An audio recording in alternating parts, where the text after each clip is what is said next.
Yo.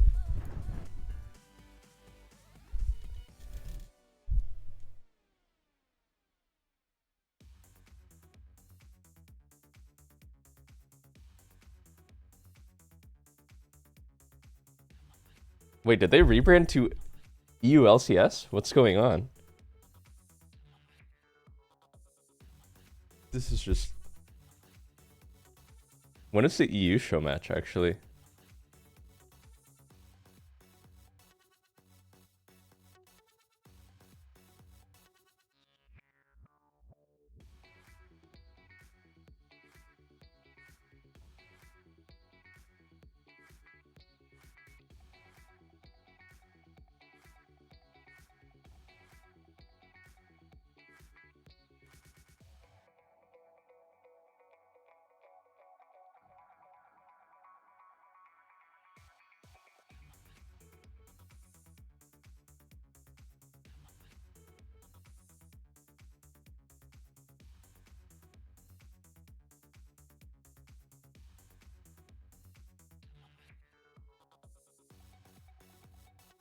Am I gonna unleash Pen to 1v9 the show match? I cannot reveal what I will be playing.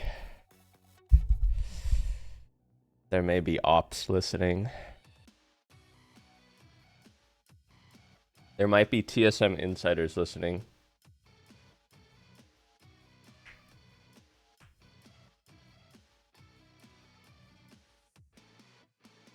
Who am I cheering for? Bro, fuck it. Let's root for M Koi. They have Jojo Pian. That's pretty much an NA team. This team is hard carried by Jojo Pian, so it's an NA team.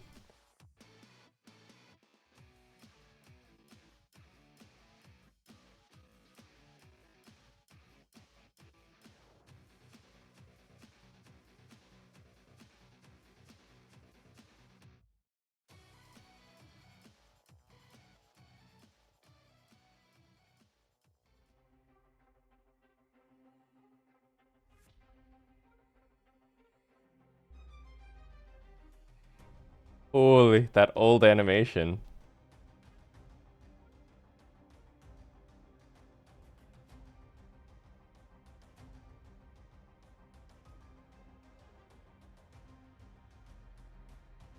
That Darius animation was so good.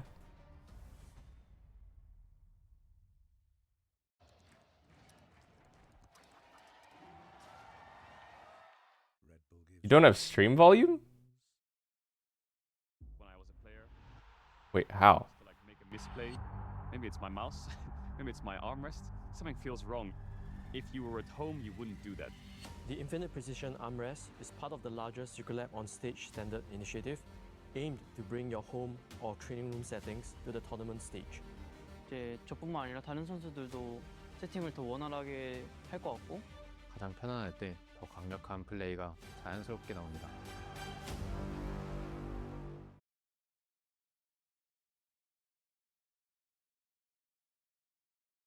Huh? Ha. What? That ad just tripped me out.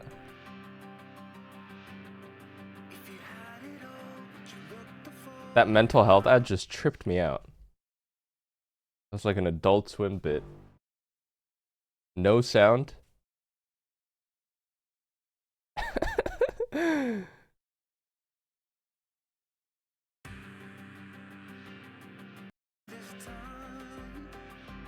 Wait, Movember is a brand?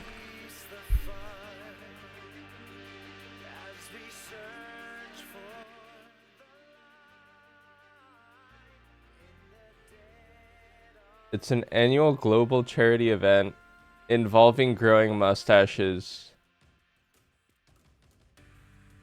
to raise awareness for mental health, suicide prevention, prostate cancer, and testicular cancer. How to get involved. Grow a mustache.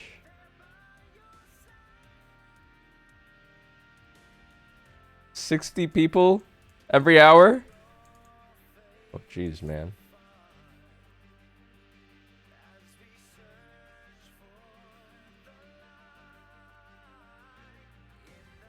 Dude, I cannot grow a mustache.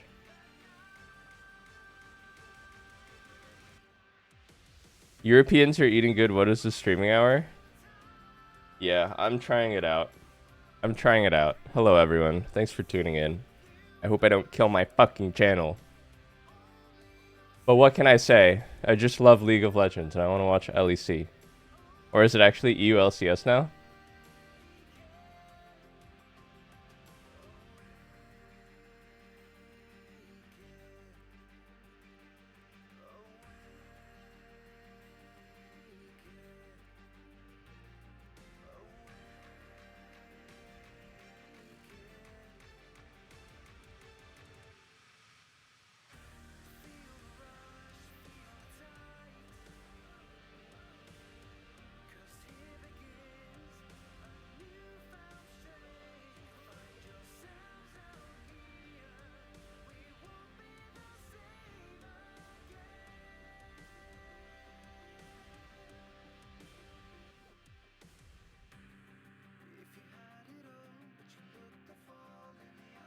Are you guys all European?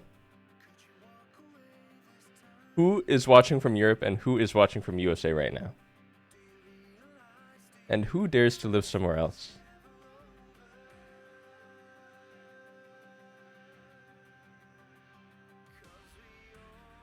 East Coasters? Are there any West Coasters? I woke up at 6:45 a.m. today. I'm trying to wake up at 6 a.m. every day. Oh, 7, did you exercise this morning? Makes damn sure. Thank you for 33 months. I did not.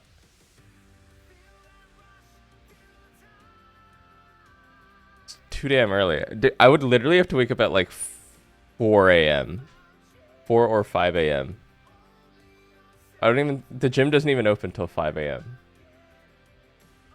It's 7 a.m. right now.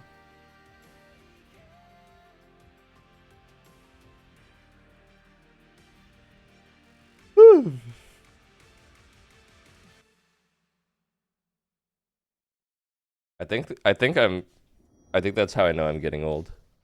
Holy, the fist bump. That's how I know I'm getting old. I want to wake up at 6 a.m. Championship Series live in HD. We are about to kick off week 1 of the LCS Summer Split. And now it gets even more intense as they battle it out for a shot at fame, fortune, and esports immortality. So many good teams participating. The skill floor is going to be rising up so high. It's going to be amazing. Our teams are ready for some serious battle, but it took blood, sweat, and tears to secure their spot in the LCS. Welcome to the European League of Legends Championship Series. Innovating Locket in the shop, we can't lose. Our Heart of God will scale us all the way to the first place. This is what peak League of Legends looks like, and it comes from the EU LCS. To compete here, you have to be the best. Gangplank denies minions, I deny my enemies victories. Winning is in our reach. The Spring Split champions and the Summer Split champions, Fnatic, the reigning champions of Europe. Fnatic of the new kings! Fnatic are the kings of the EU LCS. They call Fnatic the team to beat. You saw a fucking Reddit post that said Project Hail Mary was millennial bait slop. The EU LCS is where names are made. I'm inclined to agree. I'm sorry. I mean, it was good, but yeah.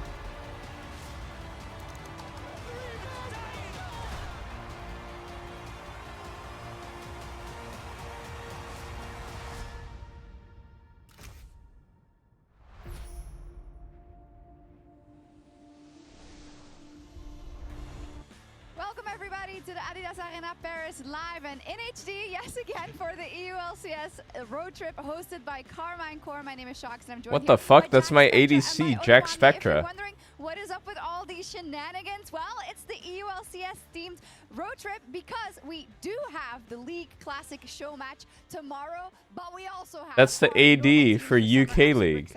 4 swines and a pig, Jack Spectra. I feel like I wanted to see at least one player from those times in 2015, 2016. Odoamne is a dad? Not yet. I'm on the desk. Could have been you. Could have been me, but She is with child. I feel ton of nostalgia. She is with I used to child, watch but I don't when believe was a he's a kid dad yet. growing up watching these players and being now here in Paris, super exciting. First road trip for both of us, I think, right? Here in Paris. France? Yes, yeah, absolutely. yeah. So that super exciting to see You'd that. have to say when you were a kid. Just call me old, bro. No, I mean, sorry. When I was a younger person. When you were a younger person. Funny. But thank you for calling up Paris. Yeah, it is the first time that we're at this road trip. You have been, of course, at the KC road trip before. That sounds bad. What? That's like the epic way of saying you're pregnant. She is with child. These are some of the most energetic events we have had across the LoL esports. That's how they say it in like I was here. I got booed very hard. the movies. Oh yeah, because you were on. Yeah, I was with Fnatic, right? And we just lost, and they were just all up in our faces, kind of taunting us that we lost and stuff. But that's what it's all about. These LAN events is kind of the old school energy of League of Legends, where the fans are supporting their team. You can see so much passion going on over there, and that's where League all started. It came with the energy of these fans, and even though it was like, you know, it was all up against me, it was still a great experience. She hasn't spawned the baby. The minions have not yet spawned. The minion hasn't spawned yet. Am I right or am I right? Special when we take a look at the schedule, of course, we can't forget that this is the kickoff of summer, Jack. Worlds is on the horizon, and all these matchups are incredibly valuable in terms of the season starts. We have our top teams in the league competing here across like 30 seconds until minions spawn. Especially G2 coming off pretty cool MSI and KC coming off a great EWC. I feel like it'll be a real telling to see how they come into this split and if they can continue the dominance that they've had throughout this year. Absolutely so. Now, earlier, Lord did a temperature check with some of the fans outside the arena. Let's take a look. Bonjour tout le monde! We're back here at Adidas Arena for the weekend for the KC road trip. First one for the weekend, and you can see the fans are vibing behind me. The Wait, I'm sorry. Can someone explain this to me? They're not in the LEC home arena. They're on a road trip. People. Hi girls and guys, how are you doing?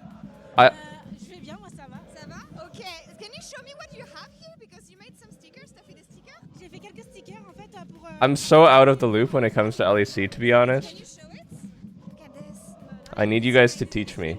She drew them herself.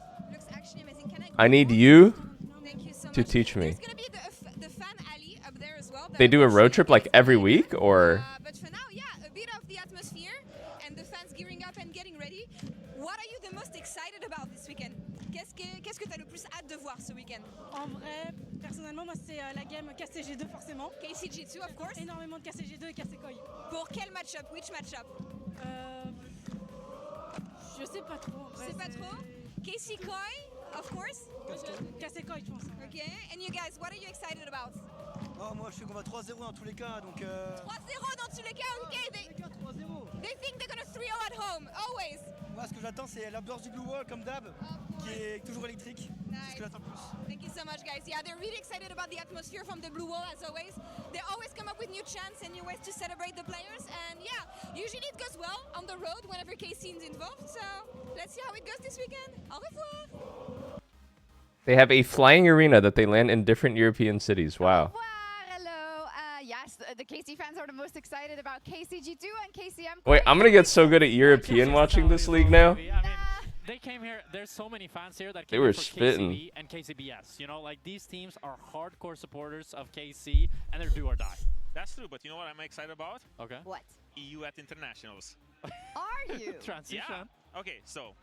Why in the context of this weekend? In the context of this weekend, because we had, as Jack said, we had G2 and KC pull up very good international runs, right? In compared to the previous years where we had this drought, where it felt like EU is just showing up to internationals and nothing is going good. We have Skewmon being extremely happy, and that's just. It's great because as an EU fan, I haven't had this feeling in a long time where I have faith. Sure, finals was not made at MSI, KC made finals at EWC, but still, in the context of everything, with how it used to look back then, it's a lot better. Yeah, I think it's been a real roller coaster. Yeah. It's been I'll be really right back. up and I'm gonna get down, some yogurt before the but game starts. Previous years, we haven't had the ups. No. We have only had the downs. Like if we Much look love at from the Vienna. Hey, numbers shout out of to the wins entire city of this Vienna. year Shout out to the last, entire you can country see of in Austria. 2026, we are 13-15. If you're not from Austria, you can go fuck yourself. 2024, 2023, we were not even in the Sorry, I didn't mean competition. that. Please So don't the go. fact that we are able to actually beat LCK, beat LPL in best of fives, Top Esports helping out a little bit, of course, our Yeah. brothers. But still, the fact that we are even in the conversation is a huge step up from last few years. And also the stats is the whole region, right? We had G2 always carrying the region, Yep. but I want to bring context to the stats and why they're so important, especially this 2026 versus 2019 stat line. Because what used to happen is all of these international events, EU would rock up to them. They would be extremely innovative. We had the Pike in 2019. We had the range supports a couple of years back. And leading up into Worlds, everyone does really well. But what happens is that as the tournament goes on, the East adapts. They perfect this meta and they overcome us. But these tournaments, especially with this patch and this meta with all about volatility, we saw how much prep mattered. We saw how much having this sorts of innovation can carry EU. It's true. It does scare me a little bit that we saw those hopeful things and now like the LCK has truly woken up. And then come Worlds, we're completely in trouble. We can talk about it a little. A lot can change. A lot can change until then. I mean, for sure, it can be hard. I think the fact that, for example, KC lost with their home crowd in EWC in finals is like sad because that feels like such a good moment to potentially do it. And I do think, as you said, Odo, the biggest thing is that Korean and Asian teams in general are so good at adapting in the tournament. And we've never really seen an EU team do that. So that's the #1 question if we are to have a good World. But we used to see it. I guess that's his point, right? We used to be a little bit of the innovators, but that's what we're looking at Summer with as well. I just want to see how are these teams going to evolve? How are they going to be equipped to represent us at the World Championship? Well, they've said, you want drama?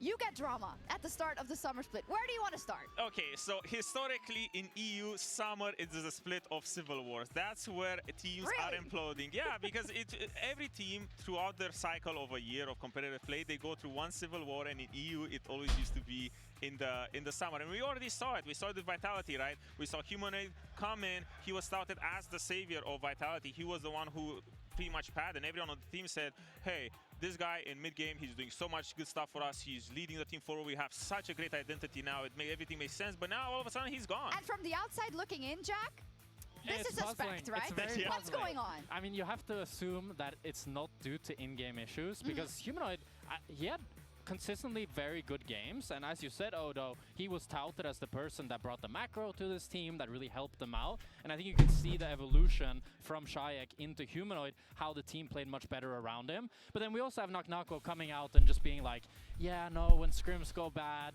I just protest, I run it down. It's like the Zeka That's quote. not what you want your MVP to be saying. You want your MVP to be the stabilizer, to be the one that can carry through the tough moments. Exactly, because we had this feeling from Vitality. We saw it in spring. It was always like, oh, they're doing this chaos. They're thriving in this. This guy's the MVP, Nako. I've never seen him play a single game before. When things go bad, he runs it down. He punishes his teammates for doing all of these things, and it made sense. But now, with the fact that they make such a drastic change goated? after what was arguably their best regular season performance in years, that's where it makes me. Does he do well versus BB? What do we think about Fiesta? Who is he? Where's he come from? How's he gonna do? I mean, he's kind of a random Korean. I'd say he played in Turkish League for like 2 years. I played against him a lot in solo queue. For me, my most vivid memory. Did he just say he's just kind of random Korean? I have seen in solo queue have more deaths than Fiesta. Jack, we can't say that, man. Averages 8 to 9 deaths on every champion. Hey, he just fights to the death, and that's what I'm expecting on Vitality. But isn't that the Vitality spirit? And that's my son you're talking about. Dude, they're sponsored by Magnum? Let's not jump ahead of ourselves. Oh, the ice cream. Because that's what Vitality is all about. Yes, and he apparently flamed Fleshy in solo queue. before he joins. Hey, I flamed a lot of my teammates before I joined team with them. Yeah, so is it usually then better synergy or worse? Well, usually people let bygones be bygones. Yeah, it's a bit of an icebreaker because you do it, you flame, and I then don't it's know like icebreaker. That's Mr. JBM, thank you. Your teammate is like, hey, you remember 2 years ago when I said despicable things to you? I was like, we were kids back then. It's fine. We only have 3 more minutes before we get into kind of the opening. So I want to talk about G2 as well because they went to MSI. Ooh, are they gonna have like a little show? Performances versus TES versus T1. Lost the Lion. 3 seconds later, I open X. Bam. Dylan Falco. Do they have a musical performance prepared for us today? It was going on longer than that, but the timing was suspect. AF. Some breakdancing, maybe? Because Dylan is the most accomplished coach of I don't know of all time, but I would personally say all time, especially in the U. I feel like his pedigree. Grabs one MSI. That's true. But he's up there in like the Mount. Who is the We Have Caterl at home in the center? Just to bring a little bit of perspective. That's me. Yeah. It's not like this was this ongoing project where, hey, we're gonna have perks from the beginning of the year. We're gonna be like building him up. It really feels like it's one of those moments when you have a coach for a long time, because most of the time these coaches, these old school coaches, they bring a lot of structure, they bring a lot of planning to you, they bring a lot of good drafts and all of that stuff. But as a player, what really gets your gears going? Oh yeah, these guys canned their head coach. They canned my former coach, Dylan Falco. Plans and all of these alternate ways to see the game. I do have to say though, I mean, G2 has made a lot of controversial decisions. Dylan was my coach on Immortals after that year where we went like undefeated and bombed out in playoffs. You know, everybody doubted them in the beginning. He took a ship straight to Europe and never turned back.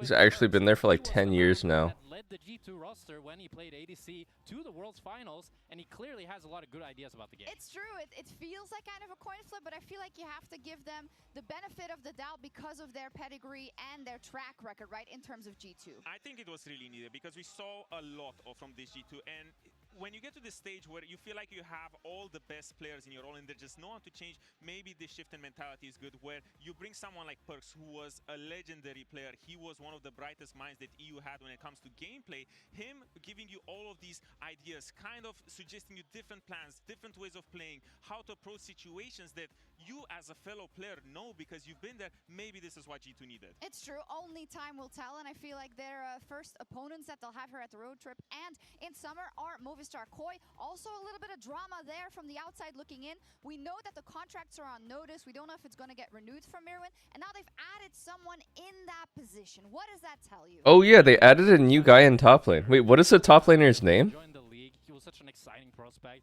He played champions that nobody else was willing to play, and he just brought so much energy and just vibrance to the team. Dude, this Mirwin guy, I don't know. I can't trust a guy that would ever play Vex top. You are way too lost in the sauce. If you ever picked Vex top, you're lost. It's usually the people, you know, if you really like someone, you want them to do well. So I really believe you, but you seem extremely disappointed. Do you share that? No one knows the new guy's name? What's his name? Wait, maybe I'm supposed to know. I'm the co-streamer. Didn't they add a new guy? Absolutely have to show up this weekend. That said, such an important weekend overall. Wait, he's not even on here. Versus Mirwin in the very first matchup of our KC road trip, MKOI versus G2.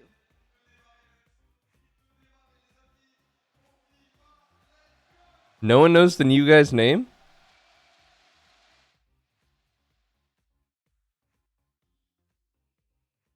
On MKOI?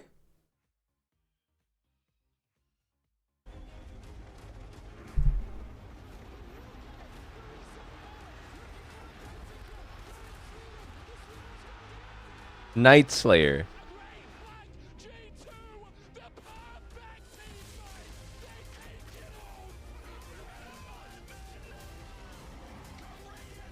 You heard a rumor about me? What's the rumor? That's a terrible name, Night Slayer? Is it that bad? Dude, no, I think it's kind of tough. You have to be a good player, though. You can't be a noob and name yourself Night Slayer. Like, imagine Faker's name was Night Slayer. That would be pretty cool. It's like Showmaker adjacent.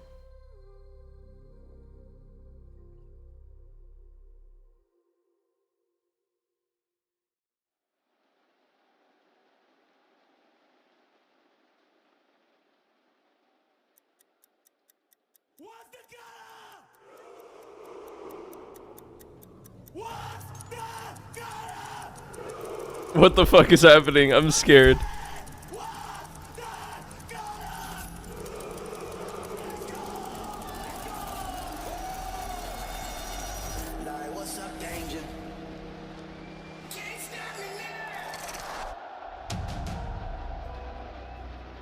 Au MSI, on n'a pas fait une bonne performance et on sentait qu'on pouvait faire What? une très bonne équipe. Je pense qu'on a réussi à le montrer chez WSC. Calice, oh, le pacing qui te partait, Calice! The support of the fans is huge for us. You know, it makes winning. He's playing Victor bot lane? What the hell? I'm always so hyped. I feel like the boost in me, you know, when I play in front of the crowds. I love it so much.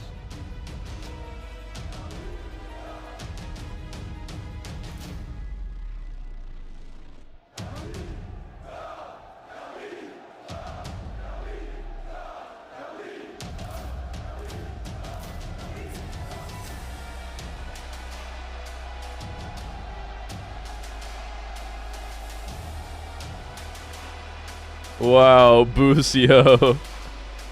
Dude, Busio and Callista look like they could be brothers.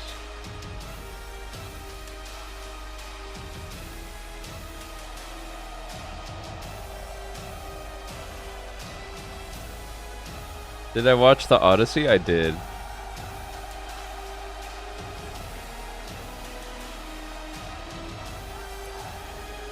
Kameto. He's the guy who runs the corporation.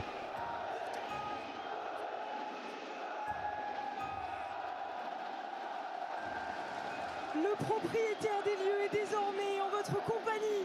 Kameto, forcément, aujourd'hui, vous avez vu les choses en plus grand, en plus beau, à l'Adidas Arena pour cette nouvelle édition du LEC Road Trip. Quels sont tes mots quand tu vois ici et encore que le public répond, toujours présent à l'appel? Déjà, bonjour Paris, merci encore une fois d'être présent. Translate? Oh yeah. Comme d'habitude, je sais pas quoi dire à chaque fois. La semaine dernière, vous étiez là. On a battu T1, on a vécu un moment de fou. On est allé en finale. Oh, he was talking about how they beat T1 and made it to the finals. Donc ils vont avoir besoin de votre force, de toute votre énergie. C'est la dernière ligne droite pour aller au World, pour aller accomplir notre rêve. Donc déjà merci et je compte sur vous pour tout le week-end. And then he said that. Et ils sont présents pour toi et pour les joueurs. Est-ce que tu aurais un mot pour l'équipe du LEC qui pourra concourir dans un match à peine contre Vitality? Les gars, gagner, hein, c'est tout. She asked how the match is going to go versus Vitality, and he said, well, we're going to win. Effectivement, vous le voyez ici, vous êtes nombreux et justement, les choses sans plus attendre vont pouvoir commencer. On sait que tu as un planning plutôt chargé, on te laisse retourner du côté du desk. Merci encore à Kameto. Merci.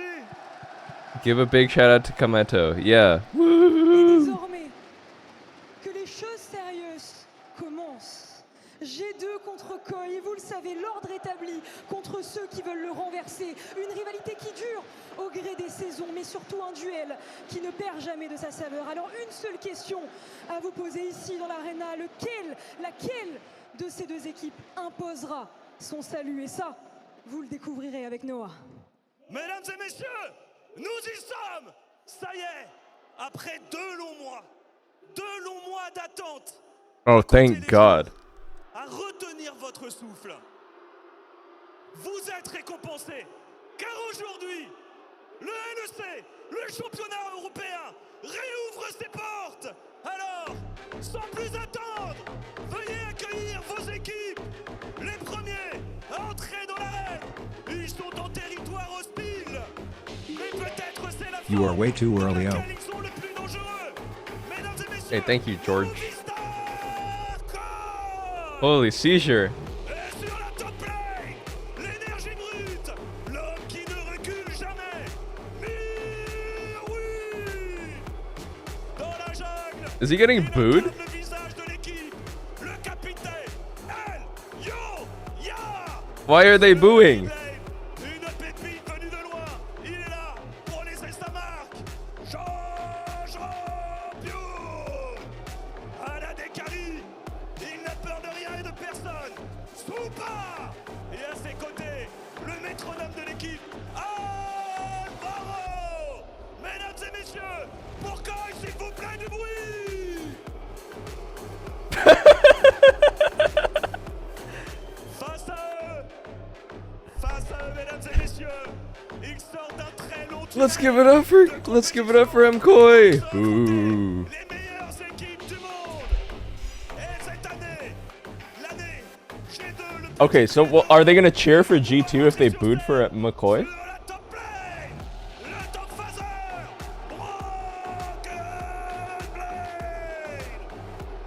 They're booing G2 as well. Wait, I thought you guys said they were booing MKOI because they were Spanish. Why are they booing G2?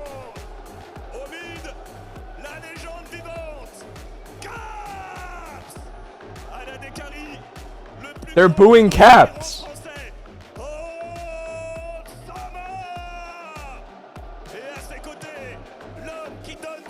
They're booing Hansama, he's French.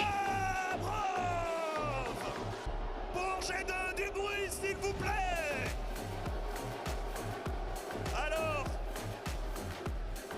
il nous reste un dernier sprint, une dernière ligne droite.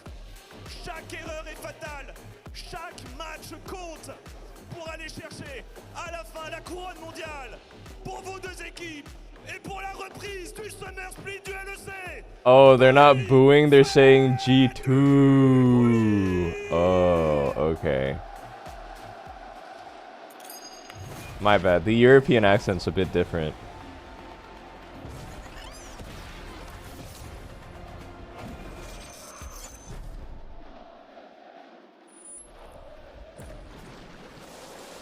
So they only cheer for KC? That's crazy. Shout out to KC. Those player walkouts were hard, bro. That was super dope. I love all 5 players coming out. Hey, my man Daniel Dracos knows who to pander to. He's like, please don't boo me. Sometime when the local favorites weren't winning. Please don't boo me. They're never quiet. I mean, when the camera turned to BB's back and he's turning around and just starts walking, that was pure aura. I mean, I'm super excited for today. I mean, this first series, we are eating. They got all my former teammates on the desk. They got Finn as well. Rematch. We saw this series deep in the spring playoffs. We can talk so much about revenge and the importance of this match. Look, it's week 1, but the big thing about this week 1 is all the top teams playing each other means this front-loaded schedule. These are really important games when it comes to if you're thinking you want to secure the top of the table, getting a win over an opposite number that you expect to be there, very, very important. Yeah, I mean, the win today might be the difference maker between being in that second seed or the first seed, being able to decide who you want to play going into playoffs. So it's super, super crucial that you pick up a win today if you want to. What the fuck? That's perks? But now, dude, why does he have like a little Jeff Bezos vibe about him? Is it just me? Coming in, little Tom Cruise, little Top Gun showing up on stage today. What's bro spitting? He's out there. Why does he look like that? You know, these are the questions we're going to be asking ourselves. Of course, more importantly, I think there's a lot of pressure on Perks' shoulders. You heard it from the desk. Dylan Falco, huge track record, change. Really feels like it came from nowhere. Because he likes Andrew Tate? Oh, fuck. Not necessarily in this game. Wait, literally, why is he wearing sunglasses, though? To see what this man can do in the head coach position as we get into picks and bans. Is a new patch, 26-14. Seeing the Poppy, the Syndra, the Shen. Well, that's your head coach, guys. Support options already taken off the board. I mean, it's already looking like MCoy really wants that Camille support. You already banned the Poppy, you banned the Shen. You want to first pick the Camille. And now G2 does have the choice. Do you actually want to ban the Camille? Do you want to take that champion away from Alvaro? Camille? Say, hey, show us what you got with the Camille. Camille? Nice ban, so dude, Camille is a bait pick, no? Is Camille not just the most gigabait pick? They banned out Shen and Poppy to literally open Camille support, though, so they're going to do it. Is going to be good. Look, I love to see it, quite frankly. I think they banned out Cap Cinder, which was kind of goated at MSI. Jace. Jace Ziggs combo type shit. Yeah, I mean, I think the big question now coming back into Europe after watching all the international tournaments. Oh, what the fuck? Locke is out. Locke is out. He's picking it. It's Caps. He's picking it. GG. GG. GG. GG. And we get to see a game 1 lock for Caps. GG. GG. GG. GG. GG. Is this JJK? Jarvan? Rel. They will go full dive with Locke. Wait, he will play Akali. He will play Akali. Akali's actually really good versus Locke, I think.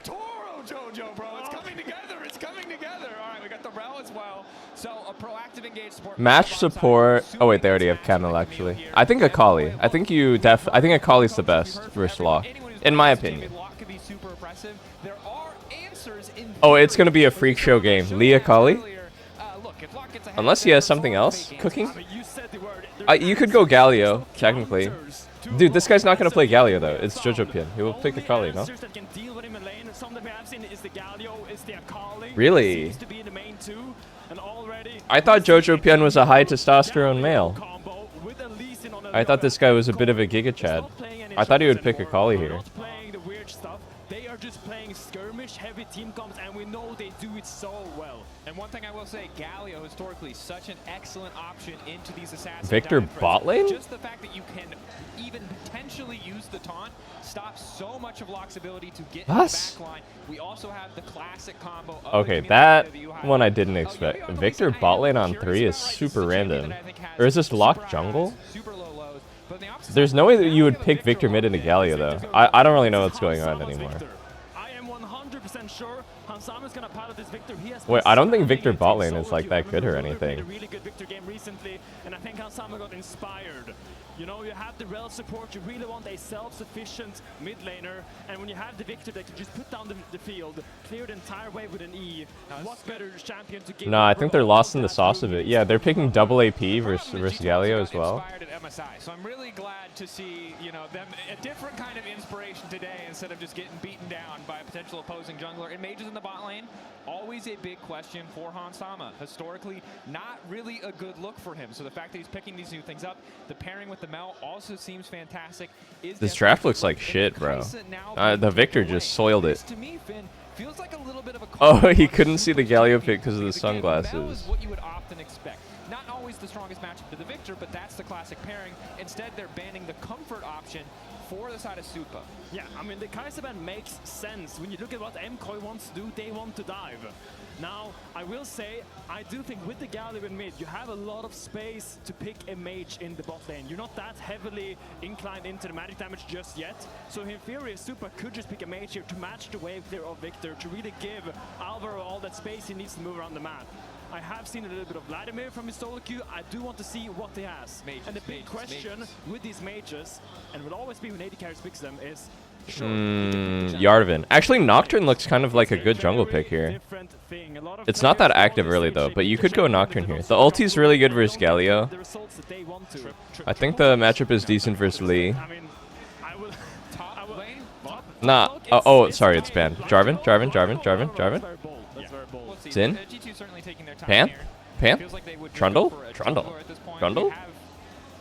Jungle lock seems unlikely, but there's the Trundle locked in. You see Galio on the opposite side, you know there's going to at least be some tanky stats being built up. I mean, especially because what does okay, does Mirwin play Jace? Jace is still open. You know that MKOI is going to go right into you. You're not going to have to worry about all that stuff. I don't know. This Mirwin guy is a cheeser. He just plays random shit, right? Get some good pillars and you will enjoy it. Okay. Now the debate. Wait, is it Galio AD? It's Galio AD. It's Galio AD. Flexibility. Oh my god, that's a Camille Galio bot lane into the Victor realm. Wait a second. No, are you confident in this? I am so confident. You have been spitting like a mad prophet in our story meetings. You're like, guys, you don't understand. Tanks in some form will come to the bot lane to counter mages. And what the fuck? That is the craziest thing I've ever heard. Please stop talking. Okay, I want to believe. Spit, tell us the truth. Dude, I gotta go back to pro and play bot lane. Why don't you just go with tank down there? Go with Sion. Nah, guys, I'm a free agent. Sign me. I'll play bot lane. The Jace bot lane to get away from the Yorick? No, because Yorick is into the. Hold on. Okay, let's figure this out. Wait, this is fucking Perk's master plan to rejoin G2, by the way. He's their coach? What even happened? He joined as like an assistant coach, then he became their head coach somehow? And now it's mage bot meta. Weird. Really makes you think. They have blanched, they have braised, they have done, I don't know, I don't have enough words. I haven't watched a cooking show recently. In gravy, bro. There's a lot of cooking associated words here. Finn, as hype as this is, let's talk about MKOI. It feels pretty straightforward. Dive. But what does the early game look like? So I think when you have a Camille Galio bot lane, suddenly you have 2 melee champions. And I know 2 melee champions in lane is not very conventional, but they're still measured to the madness. So what is your play when you're playing 2 melee champions into an AD carry, into mage?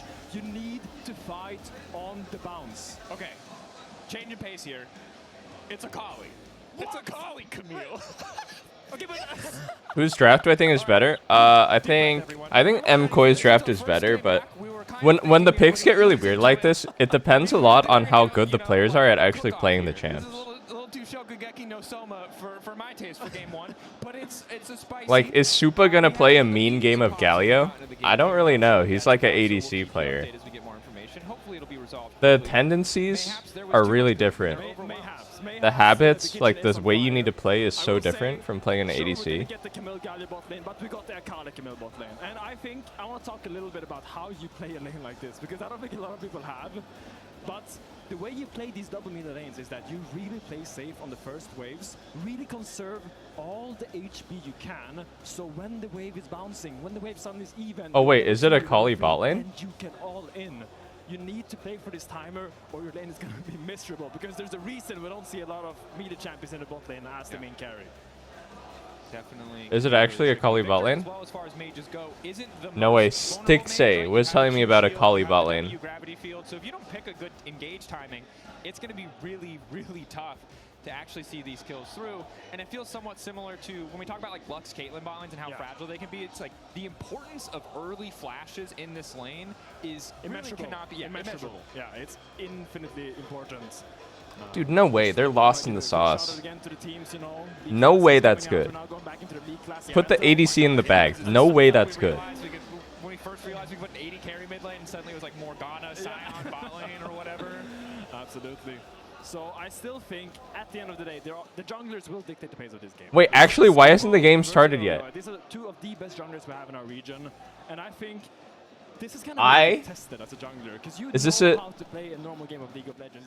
I, as a punctual American, thought the game would start at 7 a.m. because that's what the schedule said.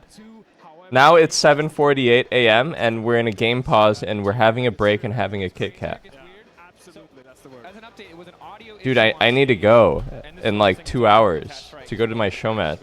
There's not a gajillion people in the audience, so it makes sense that they might need to adjust some levels. Hopefully it'll be set now for the rest of the best of threes. We get into our first game. Can you listen to music while playing on stage? Hell no, dude. What? You don't even have internet. MCoy versus G2. And yeah, so one more. Wow, it is a Kali bot lane. We're gonna take our time for this, you know. And we're what you could do is listen to like the stock Windows media files that were on the PC. So there was like you know the songs that just come stock installed on Windows? I don't know if it still is, like Mr. Scruffy, Mr. Scruff, Mr. Scruff Kalimba. Sometimes I'd listen to Mr. Scruff Kalimba. That's the best part. We got Locke showing up. You guys know this one? The victor in the bot lane for Hansama, which we have seen internationally, right? It is one of the mages that is getting more popular on the bot lane. Now, I believe. But first time for Hansama. Really curious how this is going to look for him. And this is definitely as you. And then there was Made with the Flaxen Hair, and then there was like a third one. I forget what the third one was. Playing against a Kali Camille lane. Oh, Sleep Away. Playing against a Kali Camille lane. So Sleep Away by Bob Akery. Yeah, those were the only 3 songs you could listen to. Figure out how to play against another one on the fly. He's a mid laner now. This is get used to it, buddy. This is. Will I cast tomorrow's EU show match? When is the show match tomorrow? Under the magnifying glass for a big part of this game. I think there will be a lot of eyes on him to see how he kind of pulls these mages off because. I was trying to find when they're playing it. I couldn't find it online. How did you even know when it was? Tomorrow, but like tomorrow when? Hansama in-game has a very strong personality. He's the kind of player that wants to push leads forward. And if that is going to held back by him playing a mage, might as well not pick the mage, in my opinion, for Hansama. Oh wait, all the start times got pushed back. Wait, it's 7:30 now. Is it right before or right after? It's probably after all the matches, if I had to guess. So we're still waiting. We're seeing. We're keeping you up to date as we get more information. We're prowling right now, just waiting for the action. Wow, they played pretty late in the day. Standing 2 inches away from the screen, just staring. There's an electrocute, or it's a little Deathfire touch. I just want to say, like, if you pick Lock and you play against a team that's just 5 squishies, you think did Riot bless me with this matchmaking right now? Because Cat is going into this game. Sure, Galio's not really a squishy, but he's not going to buy full tank. No, he's putting him in the pot, bro. Yeah. He's cooking him up. He's putting him in the little pot, picking up the pot, getting more execution damage. If there's ever a game to make a Lock montage, I think this is the game for Caps. So really want to see what it does with the champion. Because the moment the champion got released, I was like, I want to see what Caps does on it. Certainly, as do I. But in the meantime, we wait for the audio issues to be resolved. We're going to send it back over to the analyst desk, presumably to talk more about what the heck is going on in this draft phase.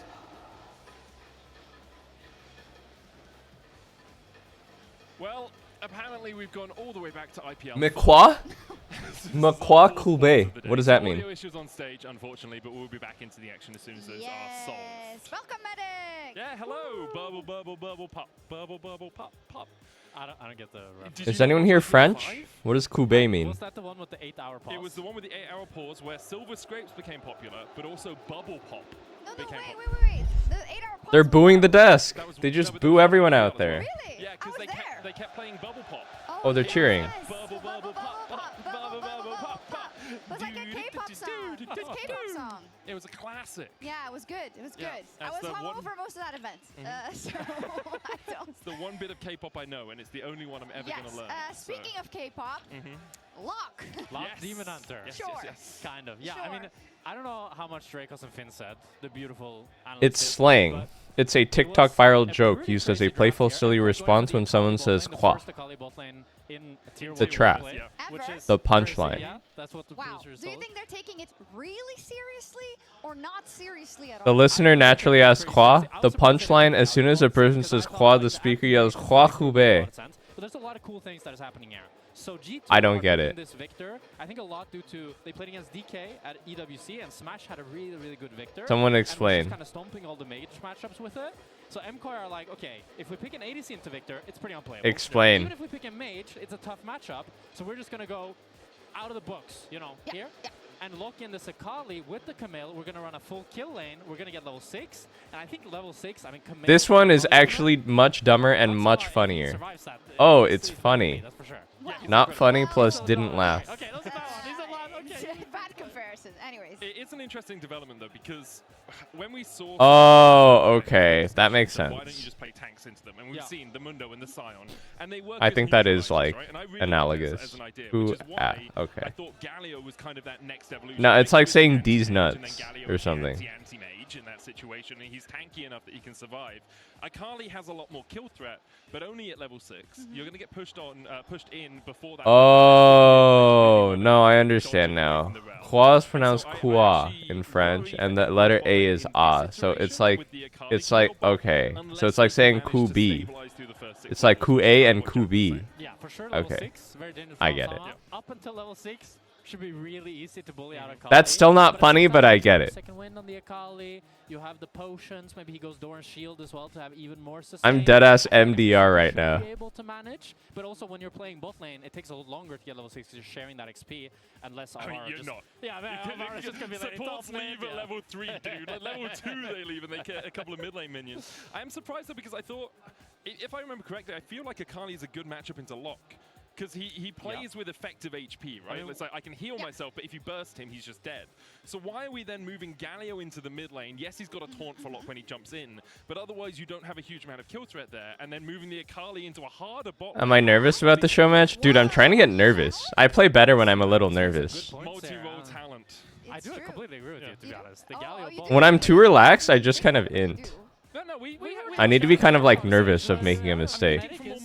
respected. Then I usually play my best. We're gonna get back to the casters. Oh, it's me. Hi, I'm casting now. No, wait, Drake. Yeah, are they going to be able to finish a game before I have to go? I think I have to leave at 10. It's 8 right now. What did they know? What did they even know? Even though we said the same thing and thought it was the same thing. I definitely thought the Galio was going bot lane. Here we Am I playing mid? Yeah. Who's playing mid for TSM? Hi. And I'll tell you right now that we're trying to hold back a little bit, audience, because we're really excited about Sakali. We're really just genuinely excited about this game. Look, there's a lot of stuff happening, but we're holding that in. Holding it in until we know the game is resumed. Yes. And then we're going to talk about a lot of stuff. But you mentioned it as well. We're going to talk a lot about specifically the bot lane as well as the mid lane match because we're seeing Lock for the first time in LEC. But jungle still the center of attention. Why is my goat playing If the Galio, 2v2 dude? goes nuclear, We pick Akali and we give it to Supa? assuming that MKOI practiced and can play Dude, this put game him on relatively Galio. chill, we still expect the junglers to be the biggest point of influence on this early game. Absolutely. I mean, I think Skewmon right now has a lot of options. I mean, he's playing Trundle into so many media champions. You know how strong Trundle can be in these really extended early game skirmishes. So it's all about setting your mid laner up for success. Because right now, it's like a dam. Mid lane is like a dam. And Lock is like a crashing wave of water. I'm reading and my Galio is like a call big sheet right hero now. standing down. I need to arrive. Yeah, okay, I have to leave at 10. So the Galio is a big Oh, the dam. game If starts at dam is gonna 1. burst, Why then the fuck do I need to every arrive single 3 hours wave is before? gonna roam around the map and the whole town is gonna get flooded. Oh, hell If the nah. dam stands Nah, I'm firm not and going. strong, if the Galio manages to hold down the Lock in lane, I actually think the answer could be quite good because if Lock can't join these fights, I think about 2 items into the game, lock, if Nah, I'm sorry, I'm not going. Why do I have to go 3 hours early? will not actually find a lot of damage. Dress code. I mean, we've heard Please a dress lot following the of professional scaling threat standards. comes from, of course, getting a gold lead, getting ahead early, but also T-shirts. just the additional execution threshold Pants. on his ultimate, on the Purgatory, really does just add Footwear. up. But you can see how the Galio can do it. And the one thing we can say about Lee Sin for sure, right, is when you Oh have yeah, I that need to CC bring my setup, the gear. Galio taunt, the Justice Punch, it's pretty easy for Elioyo to bring in that extra damage early and punish Caps if he ever burns. Pre-game the E, if he prep, ever burns stage the setup, suit. content capture. But we're just going to have to wait and see. We are still waiting for ready checks. So currently There's lots that can happen in this game. It's very hard to predict. No, they're giving us I will say one T-shirts. thing that kind of They're probably surprised gonna me give us from the classic Raptors is T-shirts. Yorick lock-in. Because when you think about Yorick, what does he want to do? He wants to go to the side lane and split push. Sure. Now, when you look at MKO's team comp, they don't really want the team fights. They want to play skirmishing. They want to go to the side lane and kill that Yorick. They want to go to the side lane and kill the Yorick. Exactly. Where are my Balenciaga skinny jeans and my Rick Owens?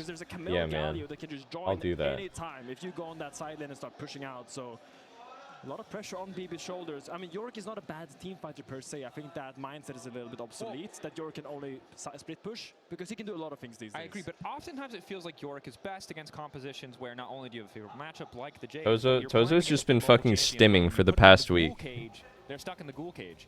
Every single champion on the opposing The team, big except for Galio, the can big get outside of the ghoul cage instantaneously. Yeah.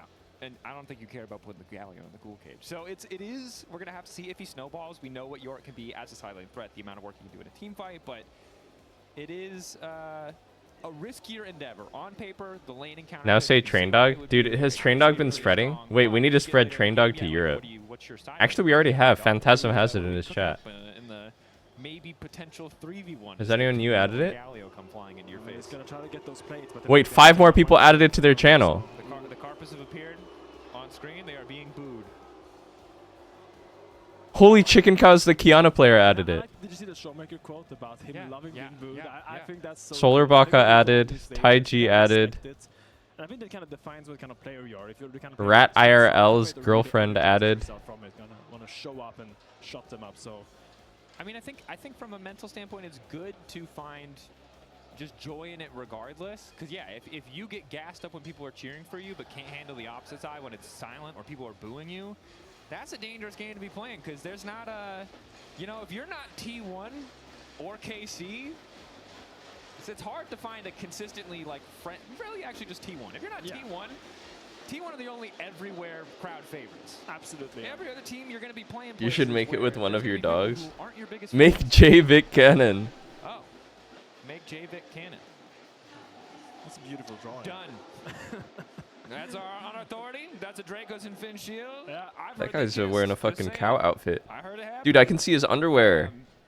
Sparks are flying. Well, if you're just joining Mbappe? us, we're getting reports from players on the stage of audio issues. Now, these were different audio issues that were not caught during ready checks. So League officials are now replacing the audio units entirely on the stage. Hopefully that will resolve it. And in the meantime, let's send it back over to the desk. Maybe they have some opinions on J-Vic. Who Thank knows? you. I also think it's canon, and it should be canon. Also, I love that you said these issues weren't present, because they do, haha, they do checks. And sometimes stuff appears, and then people are in chat, and they're like, flaming LEC. But sometimes There were dudes who just... I missed it. issues arise. It happens, especially when you get a crowd in, right? And you don't have bubble pop going through the audience. How are they meant to know that they're ready for the games if you're not bubble popping on You us? gotta keep referencing, and It's nobody not even knows been 8 hours yet. Yeah, why are we complaining? Yeah, why are we complaining? Other fanfics. Leona Diana. Yes. I mean, it's true. It's Is on. it? Well, there's a Riftbound. The new That's the Riftbound sun card. God bless them. They're trying to find stuff to talk about during this pause. Holding her sword back. Like, it's like, oh, she doesn't actually want to attack her. Attacking in like a saucy way? They could be talking about the really awesome North American TSM vs CLG show match that will be kicking off at 1 p.m. directly following the LEC. I mean, listen, it's the beginning of summer. We had our draft. You guys already absolutely expertly broke down the draft. So the only thing to do is to talk about random stuff. Yeah, it's an exciting weekend. I will say, and this is a patting Riot on the back, right? Which 1 p.m.? PST. The schedule for this split Okay. Than I was for Spring Split. We do not have. Oh. Whoa, whoa, whoa! He just blinked on the map. They're playing 7 games in the first 4 weeks. Let's go. LeBruv warding for top. Medic is a big fan of a lot of things. I really appreciated his point on. Never mind. Camel swept the ward. He said his truth and we agree. He was spitting up there. Oh. Does he get chunked here? Talking shit, he was spitting facts, and now we're seeing it engage on the top side. Alvaro goes in for a quick hook shot wall dive. That's right, folks. 2v2 in the top lane. You'd think it was lane swap, but it's not. What the fuck is this? Oh my god, they're fist fighting instantly everywhere. They've changed the game in such a way that this is no longer completely viable, but we might get the It's River Camille. Oh, he fake based and he's ganking mid. Oh, he's dead. He's dead. From Alvaro is too clean. The ignite is ticking. Cap's gonna flash, but where is he gonna go? I think he's just dead. Wait. Option here. Sidestep. El Yo-Yo. If El Yo-Yo gets his kills even worse. Sonic Wave. He's waiting.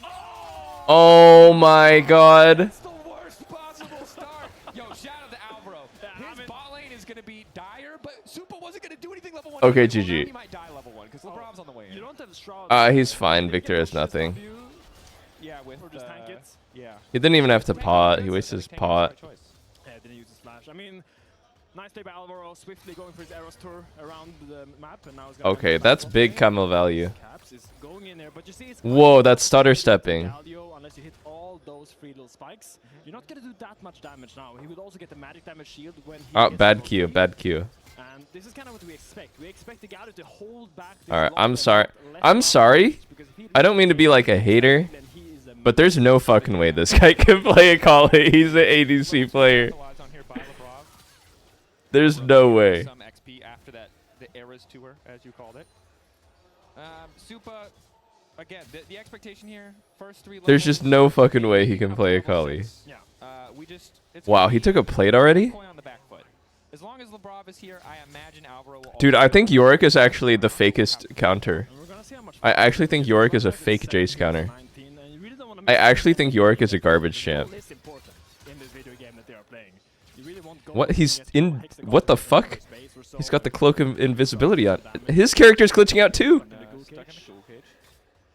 Nice. Obviously, you can queue out, but queuing into the Yorick is not necessarily ideal. Oh, that wave clear, wow. We'll give Caps a push out now so you can get maybe a recall and get a better lane state. And keep our eyes on what the itemization. Damn, these guys are aggressive. They're just like perma fighting each other. Wait, Camille's dead. No flash from earlier, and down he goes. Another kill. Lee is coming now? Once again, It's nothing, it's nothing. I mean, I think Alvaro learned a very important mechanic there. You cannot E out of the Rel W. Maybe you can look Rel? Did he not realize he was coned there? Crashed on over the wall. Chase, no? Nope, has flash. LeBron is done. Extra movement speed, nice. Flash away. Good to get that extra flash out of LeBron. Going to make him a lot more vulnerable for that impending Akali all-in in the bottom lane. Still ignition there from Caps to heal up, but for now at least, MKOI have prio around the mid lane, and El Yo-Yo using it very obviously to go for Raptors. Oh, the lock Q is making Galio glitch out. Yeah. He turns invisible. This is the game of League of Legends these days. The supports, they are not bot lane. They are glorified. Wait, I'm surprised Supa didn't go D-Shield versus Touch Victor. Push out waves and try to fight for whichever jungle. You must go D-Shield versus Touch, no? Way better version of League of Legends. Absolutely, in my eyes. I do not need supports. More 1v1s in respective lanes with random people showing up. Yeah. I like that. Yeah. I like the random additions. Alvaro, though, is still just level 2. And again, for Camille, once you have hookshot, it's not the end of the world not to have more points, but getting a few more levels, a little bit more gold. And I think you really want the level 6 eventually, so you can use the Galio Camille combo. It's a legendary combination. Really good trades by Supa here. That's a big chunk. Okay, you know what? This guy's not bad at Akali. He sort of looks like he knows what he's doing, actually. Walking bot lane, preparing for the dive. He's just gonna go back mid because he assumes Victor will just recall. On JoJo. Attempting to break Surge. the dam, but MKOI are here to support JoJo, and that initial damage really turning against Human. Nice flash out, immediate crash down to try to keep him standing. Alvaro already here. Holy, these guys are freaky aggressive. Wow, I like that play. Rel's dead too. Wow, McCoy. What a collapse. That's a damn good play. I mean, Mirwin picking up 2 kills already. Now already has the Dirk. Mirwin with a very aggressive build. Skip tier to spike on Dirk. dropping out because this J2 That's will instant value. lose side lane to the That feels so good. but You the skip more tier goals to he spike gets, on Dirk to be the stronger safer earlier, he and you get a can double play at the kill. moment, giving MKOI the chance to make these explosive fights because you see MKOI in these skirmishes are just unmatched. AQ. That they are. In this game. Nice. Although you see also in the isolated 1v1, now that Supa has ticked over to level 5, has a few points in that 5-point strike. Hard for Hansama to really match those short trades, which means it's going to be even more difficult. Man, this fucking Yorick champ doesn't do anything, man. Once again, Skewmon thought he had the angle, but MKOI good to collapse. Diabeca. You see, really good confidence by Jojo, I think, to walk up and just check this play by Skewmon. Murin goes for the flash in, really good. Forcing out the flash from Skewmon, and it's just so easy when Alvaro is here. Like, Camille can just cover so much distance with that hook shot. Actually, Skewmon would live if he went up. She will eventually show up and reach you when you're trying to run away, so... But he ran to his Raptor side. Than a rel crash down. Like, yes, the AoE is smaller. Yes, you're only hitting a single person, but in the early stages of the game, just makes it much more impactful. As now, level 6 is there for Supa. Sure, it can flip. This is a kill. AQ. E. Oh, he hit the E. Wait, this guy knows how to play Akali. What the fuck? There's nothing he can do in that 1v1. He even did R2E combo. Why does he have an Akali? He's an ADC player.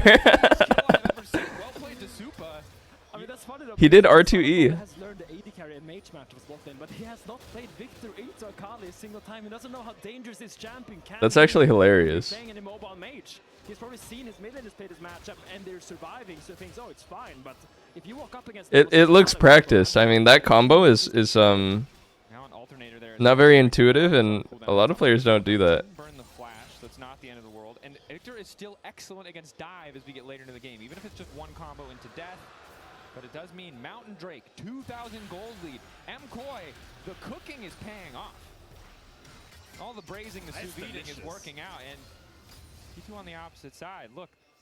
Ooh, nice trade from Jojo. Powerful, but it feels like Actually, I thought Jojo would go Hollow Radiance. and making sure that this lock can't get out of control. I mean, the damage is working, and one thing about Locke that he lacks that a lot of other assassins have is some kind of Wow, these supports are so active on the map. meaning that he's one of the assassins. Bro, I was trying to play Camille like this. Were you guys watching my solo game yesterday where I was playing Camille support? I was trying to play this way. Like, look, they're playing the game properly. They're just permafighting everywhere with roaming support. I picked Camille, and I was just playing with 4 Droolers against Seraphine. It was just like the most humiliating, fucked up experience ever. And then Seraphine just got like 4 items, and we lost. I'm going to be honest, on top of that, Alvaro in those 2 plays doing a ton of work. And now Broken Blade is going to be matched up against Supa. This is looking a little bit better. G2 have set up top. Can Camille jump off Yorick's terrain? Yeah, she can. Is LeBron? He's fine. The level advantage in their favor for junglers. The control of the area also in their There's a mismatch here. Akali's bot still. Jace is still top. Victor swapped for Grubs, but they're just stronger on this side. This is pretty bad for ADC's quest, no? And top lane's quest. I like the lane assignments. I like shifting that Yorick down to the bottom lane. Losing all 3 Grubs when you already have this kind of gold deficit and you already missed the first Drake is pretty devastating. I mean, it's tough because how do you realistically fight that as G2? You know there's a Galio hovering with that ult the moment you go in. Now Supa going in for the all-in here on bot lane. Broken Blade does not have a single MRI. What? Trying to find him. Super running out of energy. Second flip does connect. We'll have the pass plus the E2. He's just going to opt out. There's still the healing on the last rights. Can't really afford to risk anything else, and actually pretty ideal for He can TP back. Does go for that all-in because now he gets a little bit of time all alone with He's chilling. Start breaking down some plates. Dude, Supa was higher level than Broken Blade there. That's so weird. Broken, just keep pushing in those waves. I mean, Supa has the teleport available, but he has chosen not to use it quite yet. I think he's really waiting for maybe getting a little bit better item. Maybe they can win through lock power. It's gonna be the Gunblade. We've seen a little bit of all of those items across the world. I do think the Proto Belt is a little bit better. It's cheaper. Gives Yeah, I don't really know about Victor as a bot lane pick. I actually think Victor is just like a mediocre pick later in the Fearless series type of pick. When you just need something stable that will scale decently. He's just like so useless early. He's just exceptionally useless early. Like, you swapped your AD top to fight Grubs, but Victor doesn't even do anything, so he can't fight Grubs. He just literally doesn't do anything. The game is dive. As we get more into the mid game, if they hold on to this lead, it's only going to make the side lanes that much more difficult for G2. With a 1k lead now, has picked up the U-moves. It's very dangerous. Nice dodge by Caps. Dashes out of the Hang on. Justice Punch, but here is Elyoya. Good sidestep. Oh, that sidestep. Ignition just to get that extra move speed, dodge out of the way. And I will say credit to Mirwin, right, in the counter matchup. Obviously did get a lot of support from Ooh, Xerath I think is pretty good bot lane. Wait, he should have... Oh wait, no. Camel Xerath is a really nice combo. The lockdown into Xerath. in the debut matchup to play the Jace. I rate Xerath bot lane high. I think he scales like a beast too. And it's important to his head because when you look at it, he's kind of the AD carry in this comp. When you look at all these MCO's champions, he carried the... I would say Xerath's laning is weak 1v1 because it's so hard to hit any fucking abilities, but if you have CC support set up, then he's actually kind of decent. Hang on, someone has to use something here, no? EE flash? Nope. Pursuit out from Caps. We'll just be able to make it out, but surviving to that tower is going to be tough. MCOy happy to just force that mid wave in. No TP for Caps either, so now he has to stick around, but you can see MCOy lurking in the darkness, ready to punish him. Caps, though, kind of anticipates it again. Fuck ass lock hero. Once again, Olvar is back mid there. It's a hard game to play for G2, but I will say Caps hovering like that, making them go on him, kind of denied a play from MCOy into the bot lane. So right now, G2 is stabilizing. They're holding on slowly. Although Lebrov, luckily the back end of the crash down does catch Alvaro to stop that from connecting. Level 4, Lebrov pretty vulnerable to these all-ins. Relish 4. Struggles if you're the engaged support on the team that's falling behind. I feel like at some point... No, I feel like all the early roaming is good. I do feel like at some point you do kind of have to get level 6 though. Don't you low-key get this in like one wave from catch-up EXP? Let's see how much EXP he gets here off soaking this wave. Oh my god, his EXP bar is going up so much each minion. You crucially cannot E her when she's in her W animation. You can only really E her when she's starting up the W animation. Oh my... Dude, this guy is so fucking cocky. You're right. Call out. Okay, shattering strike there. Alvaro locked up. Hang on, did Rel int? Rel inted, Rel inted, Rel inted, Rel inted. Rel inted, Rel inted. E, E, A, Q. Oh my god, that was such a nice Q by Jojo. He cleaved Hans with the side angle of the Q and focused Rel. Wow, that was a really nice Q. Dude, this guy is so good. It's the North American in him. I'm sorry. Tries to get something back, but now Supa immediately walks into mid lane, hits the short flip. Oh. What? Nah. Nah, that brother's inting. What? No doubt in my mind. That's so random, by the way. 7-2, double dragons, 4K lead with the Akali bot lane option. They are nasty with it. I mean, Supa is executing this Akali champion perfectly right now. I don't know if he in the break here, which is sitting at home spamming Akali mid in solo queue, but his mechanics are clean in all these. Look at this Q by Jojo. Oh my god, cleaves Victor with the side. Toss the grenade. He's fine. Camel's fine. That brother's inting, bro. To send MCOy to purgatory, but my man is in hell right now. What? 0-3 lock. Yeah, someone called Dante and didn't know what layer that is. Yeah, we gotta know. Where Virgil at, bro? We need Dude, that shit was 1v3. What?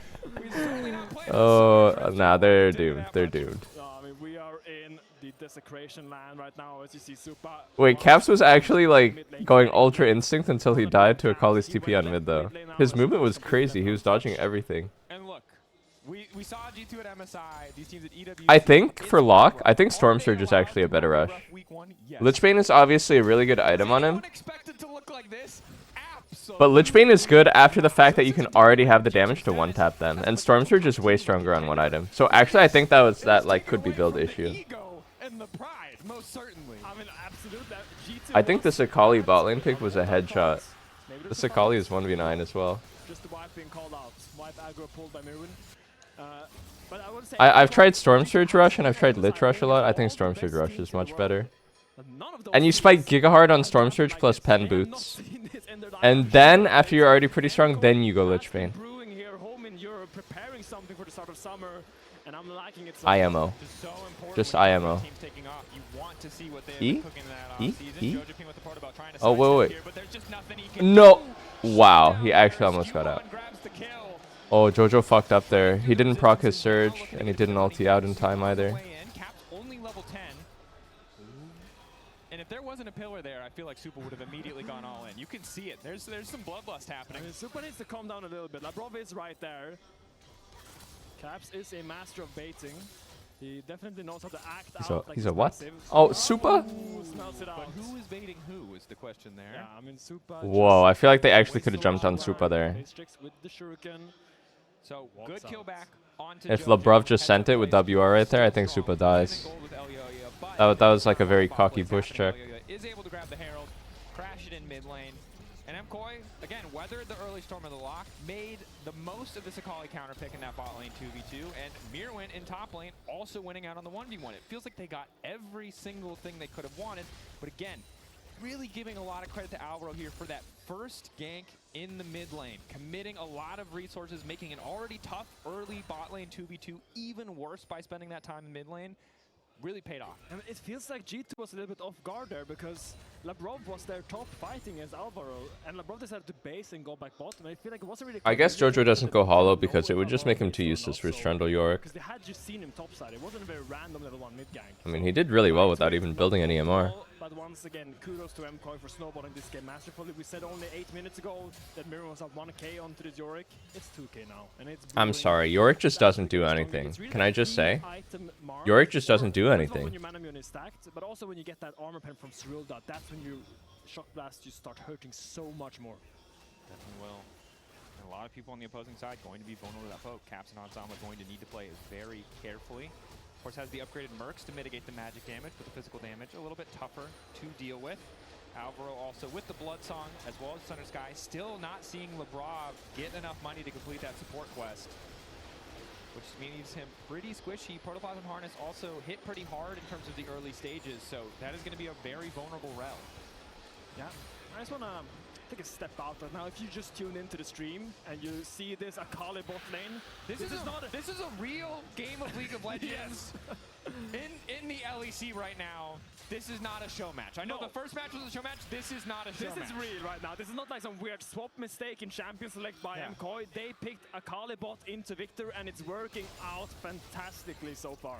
And again, when you look at Hansama and Supa, I would never look at either of them as chefs. Seeing the Victor, a great. No, I think you can have as much drinkable yogurt as you want. TP flank. Holy double TP flank, including a Kali AD. Wait, Yorick is taking off Galio's head right now. Surge and out. Nowhere for Broken Blade to go either. It's just going to be 2 quick kills. As all Lamau. Nah, I'm sorry. It's like they're playing 5v4. Victor's actually so useless while Akali's running the game. That commits to every single fight with 5 members. Every single play is a 5-man play for this team and organization. And the fact that they're putting on the gas, even when they're playing a draft that's not very conventional, is super exciting to see. Double TP comes out, BP and Skewmon is way too far up. You don't have a tier 1 tower. That Jace flash. So you will both just perish to the teleports of MKOI. And yeah. Really well done by MKOI. Yeah, pretty cut and dry at the end of the day, right? Massive van advantage as well as gold advantages on so many of the individual members. You can see Nice Q. The Ghoulie almost blocked it. Finish that kill, especially with so many people lingering around. But third Drake setting up for Hextech Soul. I don't. It's hard to imagine things getting worse for G2, but it is technically possible, and Hextech Soul is one of those things. Yeah. If we look at how G2 can come back, right, like you still have a Victor, you have a lot of champions who have to dive into the Victor. He is on 1.5 items. But if he gets to 4 items in 20 minutes or whatever that's going to take, then there's a chance. There's good damage on the Is that just a kill? Oh, close. Oh, that surge. Side lane pick is a lot more effective. The Camille, once again, the thorn in the side of this G2 line. I don't know. There's for G2 they need Rel Lock Wombo combo, but they look so dizzy, to be honest. They haven't made one solid play yet this whole game, I feel like. They haven't made one team play, really. They need Rel Lock Wombo combo, I feel like. And Lock resets on everybody. Lock is actually like Katarina Deluxe, where he can come back with just one set of bounties. They're getting completely Goomba stomped, completely absolutely styled on.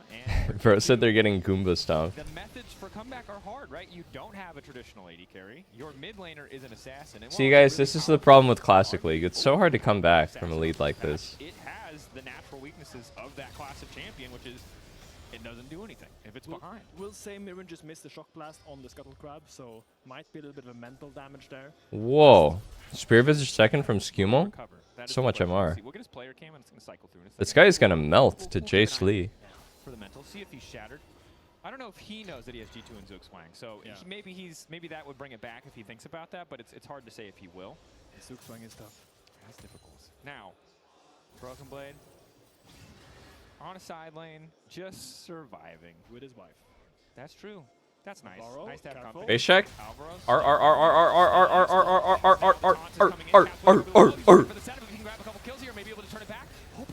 Oh, he doesn't have R.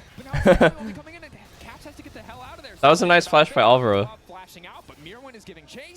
Flash the lock ult. Oh my god, they're actually getting farmed. Brothers, they're actually getting farmed. Supa now unstoppable. Broken Blade next. Elyoya on a rampage. MKOI just keep winning fight after fight after fight. MKOI can't do no wrong. Every single fight that G2 tries to take, MKOI is just either more people there or just play better, to be fair. We'll now move over to the Baron, and I think this game is for the taking in favor of MKOI. We missed this. Oh, he follows him? No! Oh, he doesn't only one shot! Oh my god. Oh, that's disgusting. There's more of this replay. I thought he was gonna follow him. Oh, actually, you can't do that anymore. You actually can't do that anymore as Akali. Because the fucking TP takes too long and the E2 expires. It's so difficult to keep fighting here, but you see, Lee Sin is pretty good at chasing people. He has a lot of dashes. Yeah. I mean, we Bogus Scoven, thank you. You're bringing out the CLG jersey? Thank you, bro. That's kind of it. There's now a Baron buff as well. So eloquently put. Sometimes, like, the thing about League is a game with gold and snowballing. Nah, he built Zonias as well. It's just over. You can't come back. You can't build Zonias, man. You just can't. I don't think in Modern League you can build Zonias if you're behind. And this is kind of the position this game is in now. You're just too little damage. I mean, it didn't matter what he built this game, but a lot of ADCs will do this when they play Mage's bot, and I hate seeing it. Like, at their core, ADC bot laners are fucking pussies, so they will build really defensively. You see it all the time when they play Mages. They build, like, Seraphs when they shouldn't build Seraphs. They build Zonias when they shouldn't build Seraphs. They build, like, defensive boots. Like, they just suck at itemizing Mages. And this is what you always see with pussy ADCs playing Mages. They're like, oh, jeez, I died a couple times. I need to play safe. And then they build Zonia. And it just ain't right. He has opened Pandora's box, and I want to see what comes out of it. Yeah. You should talk to Medic about that if you wanted to keep getting weird. If you already died 3 times like this, you have to accept that you already fed a few times, and then you just have to go full hog. You have to go full damage. Well, they're on the ropes, but they've been on the ropes for like 8 minutes. The ropes are like those really cheap ropes at the gym where you do triceps push downs. If this was a final, we'd get like really quiet and serious, like G2, stress. We talk about their story. It's week 1. It's a banger arena. It is an incredible venue. But I think G2 just, you know, figuring out what went wrong. Mirwin has flash. And trying to hold on to their composure. As much as we love it when MKOI are grouped as 5 and making plays together, they are no strangers to throwing a very one game. They're quite familiar with the Ooh, I think it would have been good for McCoy to engage there, actually. They lost top here for free. They were postured, but they hesitated, and they didn't engage. They're on the ground. The ref is not paying attention, and they're just getting punched. Dude, why the fuck does Supa have a clean Akali, though? Going out here. No. They tried to throw in the white flag, like... Ebi like came out of nowhere and knocked that thing out. It's so unexpected. But now we get to talk about the unspeakable violence. Akali is easy, that's why I know she's not. She's very hard, and only the most talented and handsome players can play her. Is sick. It is awful at CJ. Like, thank God for Mirwin, or folks, this would be a 50-minute game. We would not be leaving the venue. Like, G2 might still win this just because every enemy champion cannot... Trust me, Akali's balanced and hard to play. Jungle, you are the god, but when you're looking in the base by a tower, you are like, okay, fight me, fight me, fight me. Yeah, Like, MCoy, you know, when the glass is closed, the dog's like, like just praying. You're just like, dude, we're not coming. No, out not the wife. Like, if you go out there, they're done. They're doomed. No. But if they just stay in the house, Dude, Yorick's so useless. Baron, but they're not breaking open inhibitors. I mean, there's Baron spawning in 2.5 minutes. That's probably where we're gonna see them put on the gas. Since when do you guys co-stream LEC? Since today. Welcome to the stream. So it's not over. It kind of like we should be when Shockbox is hitting that hard. It's not even going Cyril. They're so ahead. He's used straight for the voltaic for the big damage. I mean, there's no real tanks on the enemy team, so. No, I mean, there's no tanks in this game, pretty much. Yeah. Well, I like this. I would like more of this for game 2. Yes. I'm sorry. These are the guys who owned T1. Compliments to the chef. Oh. Yeah. He's dead, no? E? EAQ? Okay. Okay, well that is almost all of the wave clear. Personally, I would have done WAQEA. But that was a kill is a kill. Oh. Wait, he has Spirit Visage. He has been stuck in the cage, so we'll be forced to ult out. Wait, Supa inted. Supa inted. MCoy just wants to end the game. They're just sprinting past towers. What is happening? What's happening is Supa has died, given up a shutdown. Miro just got by a pillar. Now Wait. Jace no flash. They're throwing? They're throwing? Jojo in purgatory. That man is a 1k gold shutdown. If he goes down. Alvaro's about to try to take down LeBron. Elyoya is there, so they should be able to finish the kill. Cap still on the chase. Jojo looking to escape with The Hextech soul. Oh my god, they couldn't catch up because of Hextech. Little ghoul cage comes out, but Wow, that was actually almost a throw. gone. Okay, we're still 3 minutes away from Elder. If we were 30 seconds away from Elder, our G2 would be in a great position to punish. Unfortunately, this doesn't. Dude, I always think of that MF Doom song too when I see Supa's name. Reminder of what we brought up earlier, which is that if you ever have said to yourself, Did he say Goon Cage? There's no way he said that. Goon Cage? What the fuck is a Goon Cage? Dude, these casters are sexual. They were talking about how Caps is a master of baiting too. Did he say Goon Cage for real? Slow it down, because let's be real, this MCoy got went behind. Oh! Real shock blast. Oh, he said Ghoul Cage, guys. Come on now. Doesn't need to, and watching that shock blast connect, and you're like, wait a second, how are these the same game?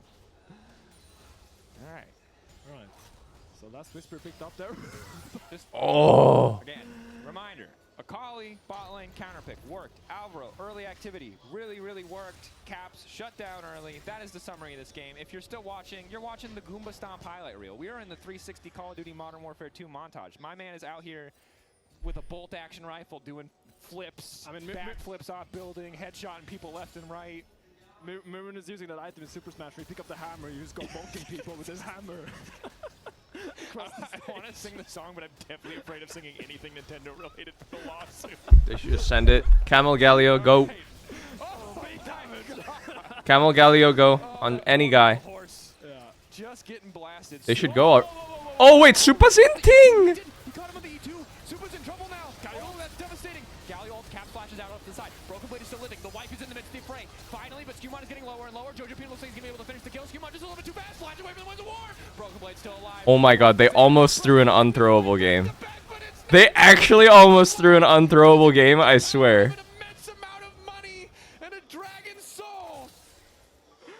I mean, Mirren sniped so many people there. He's a Widowmaker in 2 ways right now because he is just so strong. Wow, Locke got completely choked out this game. Not a single reset. Not a single fight where he was able to reset and get going. Ends here. Again, we're having fun with it, but credit to MCoy. Super dominant, some creative new picks. G2 fighting the best they can, but that's the nature of falling this far behind against this kind of composition. There aren't really great plays, just degrees of bad ones as Human caught up, burned down, almost clears the wave. Somewhere in the vast country of Europe, Dylan Falco is smiling. Lock resets? Okay, Supa slowly got worse and worse the more the game went on. But they ended before he could throw. Will not throw with an 11k gold lead, a soul, and every possible advantage. Well played to them, getting first blood here in Paris up against G2. You'll love to see it. And that man who just walked off your street, not this man, Supa, Hell of a game from him. Let's send it over to analysts to talk more about the destruction. Wow, they got we just fucking wrecked. Thank you so much. Yes, not a single cheer was had for MKOI, even though they absolutely stomped the game. Yeah, this crowd is a library. I can't believe they hate McCoy so much. To the bit, they really were hate watching, but I think we can also conclude Perkz is the problem. Yep, having watched the World Cup, Perkz out. We need a new manager in charge of G2. Just like Thomas Tuchel should be kicked out of the England squad, even though we got 3rd place, which is the best that they've done in a long time. Anyone that didn't win the World Cup should be banned from coaching ever again, including Perkz. Or we need Hansama out, Perkz in.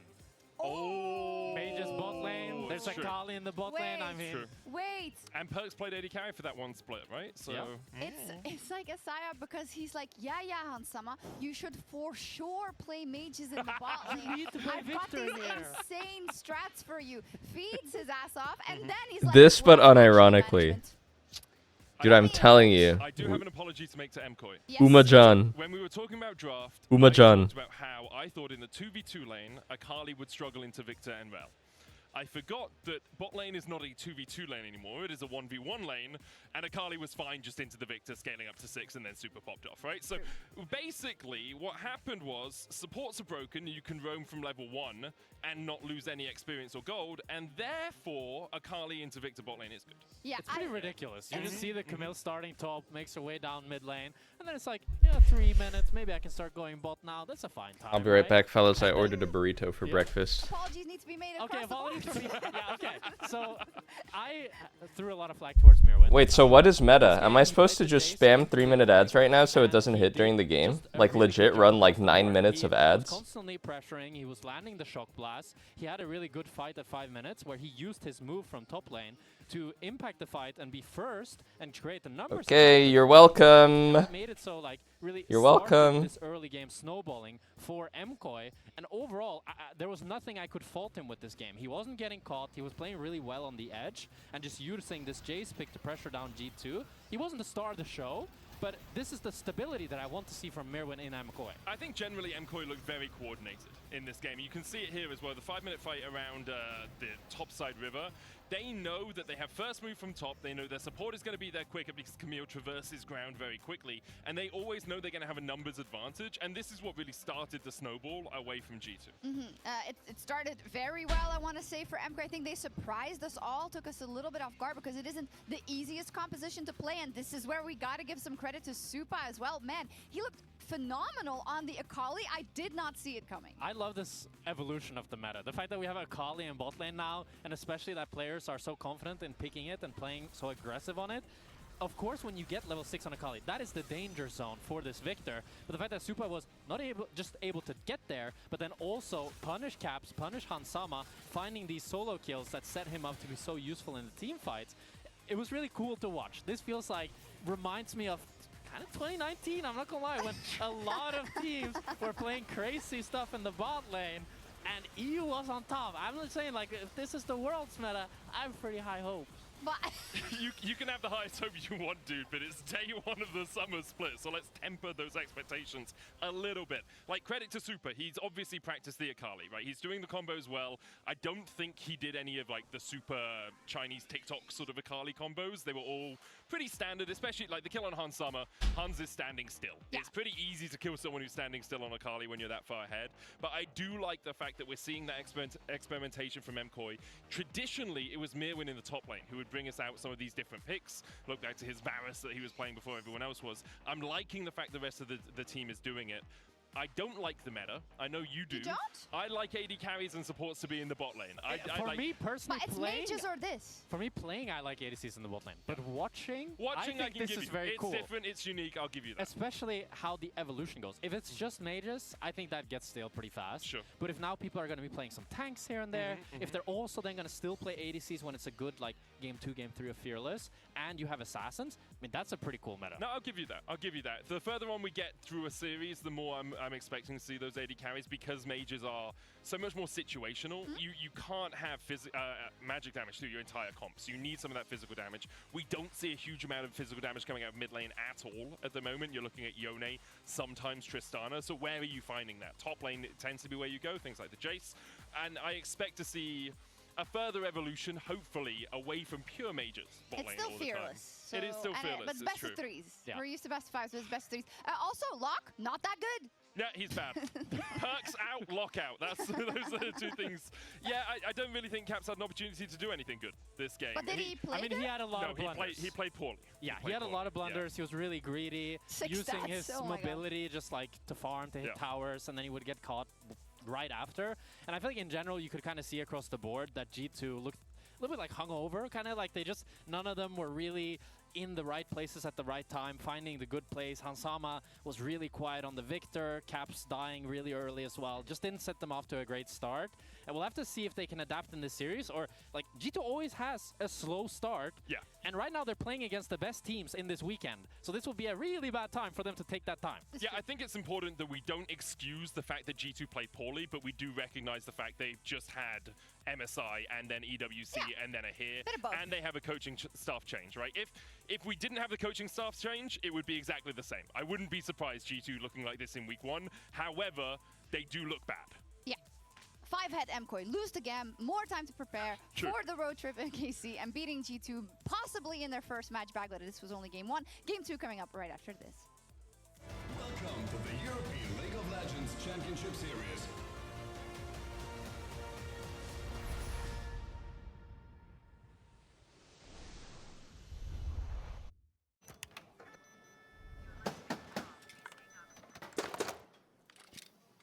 Brother, let me try. Wait, brother. Let us break this instead, brother.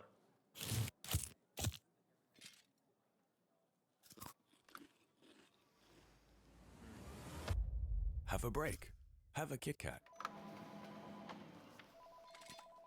What is this, brother? Perfection.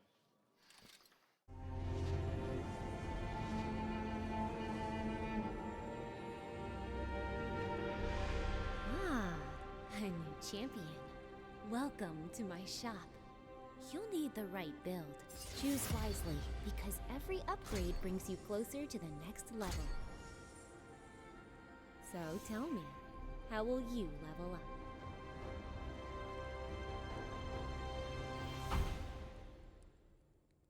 Pepper. Want to find your fastest server every time? Express like a pro and optimize What's your up? I'm connection back. in one tap. Express in game without ISP throttling. Express Dude, I took the cutest photo of Pepper this morning. Nah, I gotta show you guys. Trusted by gamers everywhere. Express VPN. Experience gaming the Express way. Fast, stable, competitive. Outplay the world. It's time to Express. Unlock free Hextech rewards, I just posted it to my exclusive story. skins, and more. Scan to subscribe. In your best man speech, you said my wife is funnier than me. That's factually correct. Okay. I just woke up and she was staring at me like that. It's fine, relax. I've got this. I have years and years and years of experience. Yeah, but it's gonna last. And there we go. Look at that. What are you so worried We about? love you, Pepper.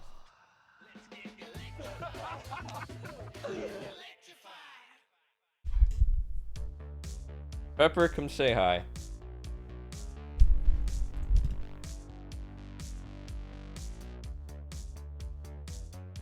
Pepper, hi.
Dog. You sniffing? Hmm?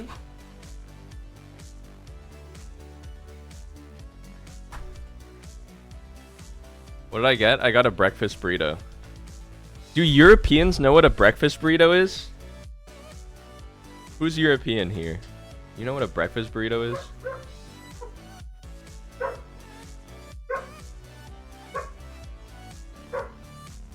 This stream will be a cultural exchange.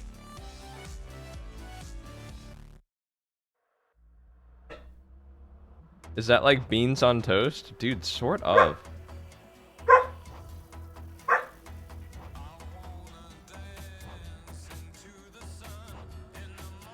Why does everyone hate on beans on toast? That doesn't even sound bad.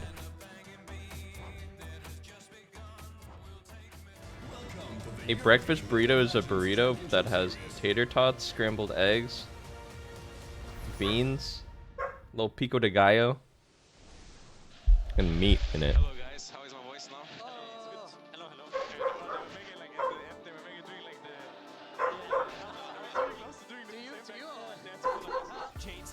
Pepper!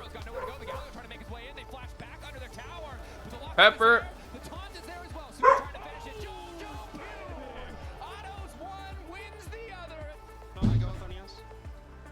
Okay, Heat. Wait. We can end this time. Super. Nice. And here we are, back for a game 2. Look, game 1. It happened. It happened. We all witnessed it. It was awesome. G2 have chosen first pick now, so maybe things change a little bit. Now we get to see how much cooking MKOI have done. Are they a one and done sort of team? Do we get like, you know, we get one interesting course in this meal that they're serving up for us? Bro, what's the MF Doom song where he keeps going super?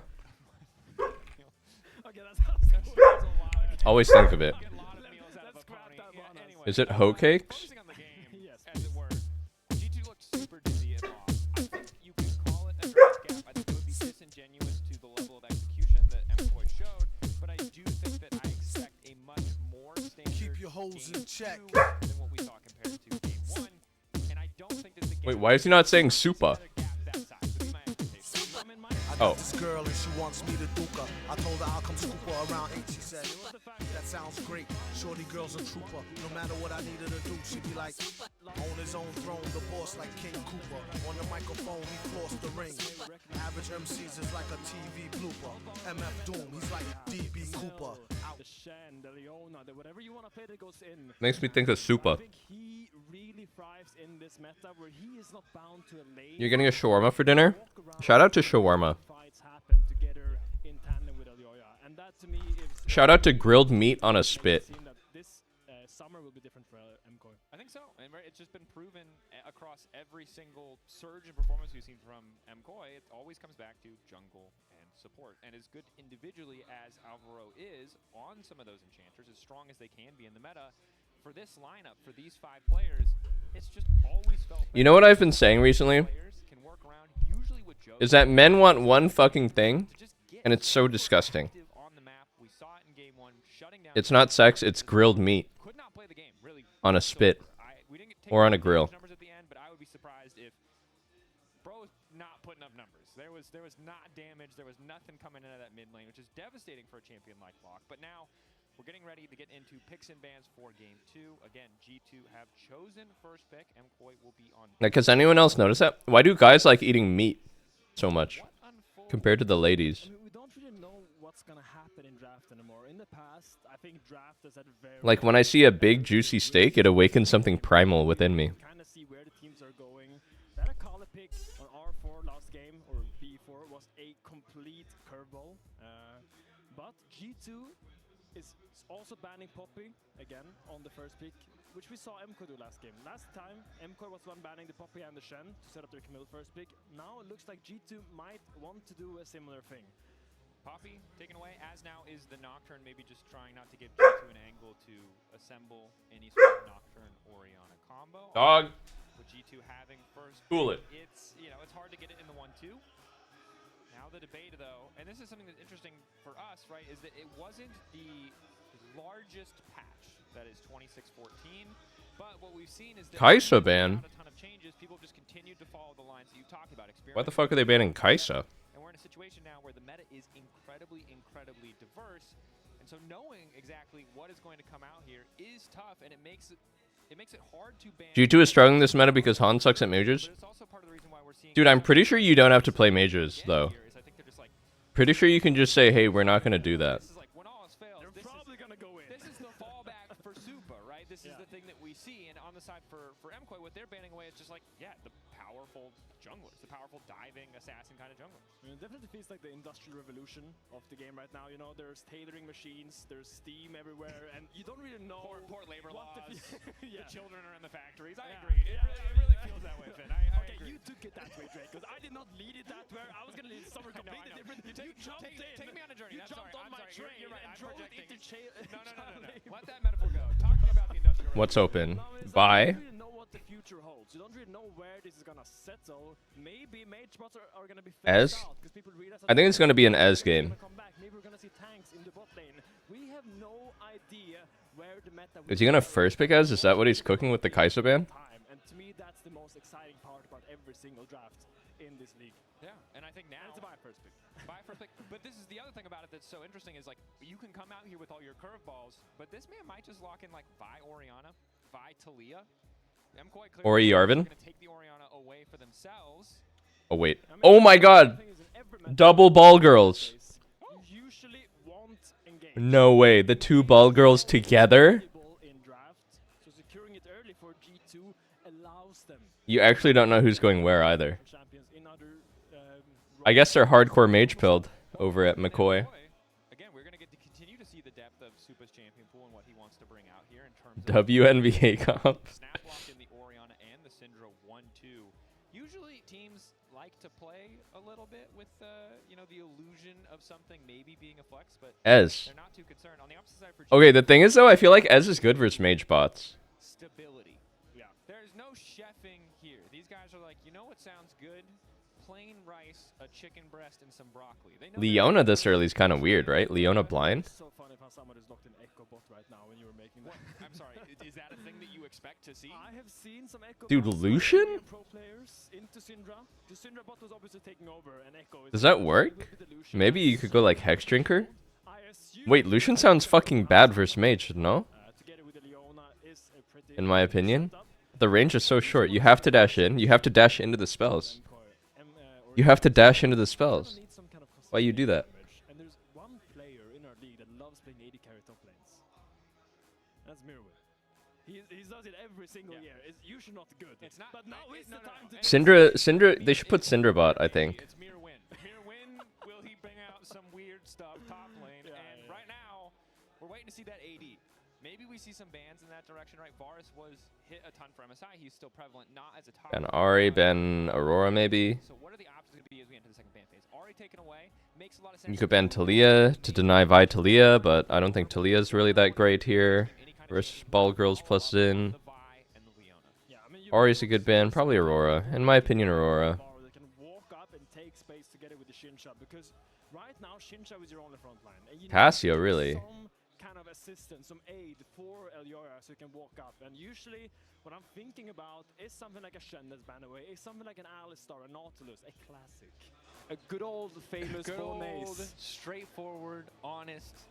Connor pick from Mirwin. I wonder if he'll pick something weird. Already, the Ari and Cassio being banned here, you're setting up for the Orianna most likely. I do think it's going to be Orianna mid Syndra bot. What soup do you play here? Ali, no? But that is the expectation. Now Mbessa taken away as well, recognizing the potential for AD damage and also Ali versus Lucian? power of like a Syndra scatter into an instantaneous follow-up from an Mbessa. Or not? Devastating. Ali or not? What is the option here for MKOI? You would expect it's just support with Leona already. TK? Holy shit. Braum is good into Leona, but you don't really want to go Braum when you have a mage bot. Whoa, that's a pocket pick. Thomas Kensington. What? Long time no see. Sir Thomas? They know we're not playing ARAM Mayhem, don't they? No one's told them that. There's no hearts. There's no tank engine. There's no hearts. Senna. There's no Senna time. No. Okay, and what I will say is, Okay, Aurora? Tom Kenshaw versus Vi. Like A-champ? That's when I see this, I'm like, okay, this is old school. It's Rumble not Aurora? but it's a 5-man Ook Ape comp? I don't. This show match is at 4:30 a.m. PST tomorrow. Dude, I'm not waking up for that. You just get to start autoing. You do a ton of damage. That's too early. You're pretty much guaranteed to get the stun. So like, I see the vision. It's just been so. Why is Cap smiling? Why is Cap smiling? Kind of a little bit caught off guard here. Is G2 Oh, Yone. Okay. Exodia? Yeah. Not new Exodia, like old Exodia. Dude, for some reason, I don't really associate Caps with Yone. G2, this is classic Exodia. We got a Does he have a mean Yone? Topside. Just good old. All right, what's this crazy guy gonna play top versus Rumble? What's this weirdo gonna play? They were playing. The Vi Yone is super good together by setting up. And I will say Thomas is not great at walking up. His name's just Thomas now, by the way. Ooh, Gnar, very standard actually. Walking up solo, because it's really easy to go on to the Tahm Kench. But now picking the Gnar will give MKOI a little bit more front line and a little bit more AD damage. I think it's a I think Cinderbot Ori mid. Rumble is a tough matchup early, but he does scale fantastically. And I will say, this MKOI comp does not hit the same as the first MKOI comp. I don't think anything is gonna hit like that first MKOI comp. No, bro. it doesn't. And I will say G2's comp, as much as it might lack in some of the spicier options, the classics are a classic for a reason. This topside super oppressive. You've got a pretty vulnerable. TK is very interesting. Again, though, I think it's too much dive to peel with TK shut down in that first game. Need to see if he can find that advantage, because we know how devastating Yone can be, especially when paired along so many of these engage options. Yeah, I mean, the name of the game is Teamfight Execution. This game will be Teamfight Tactics. defined by the execution in those team Dude, fights. come on, he missed an easy. He could have said Teamfight Tactics. Or if it will be nullified by the comp of MKOI. Yeah, I think the draft looks a lot better for G2 this game. So really exciting to track. I do think that bot lane in the early levels. I think Vi Yone Rumble combo is pretty good versus what they got cooking on MKOI. That wave clear to secure push into the Lucian. That you do. Gearing up now for game 2 in the first best of 3. Norin, thank you. LEC Summer, MKOI versus What G2 the hell? coming out swinging with a hot draft. Is that a deer? Game 1 absolutely demolished G2 and the first lock. That looks like one of those animatronics at Disneyland. It's a small world. Dude, that TK looks like Bard. What is that? Is that TK or is that Bard? Oh, he's in pajamas. Have I played Guild Run? Not yet. I heard it was sick though. Those are Chonk pajamas. Again, this is Have you guys played it? Is it sick? Is I've been trying to play more variety at night. Maybe I'll try it. I've just been playing RimWorld a lot recently. I think that is awesome. It's totally like my type of game though. Holy shit, he just eased in? What the fuck? Dude, every game is just a freak show. They have heal disadvantage. I think they lose this. I think Xin is just dead here.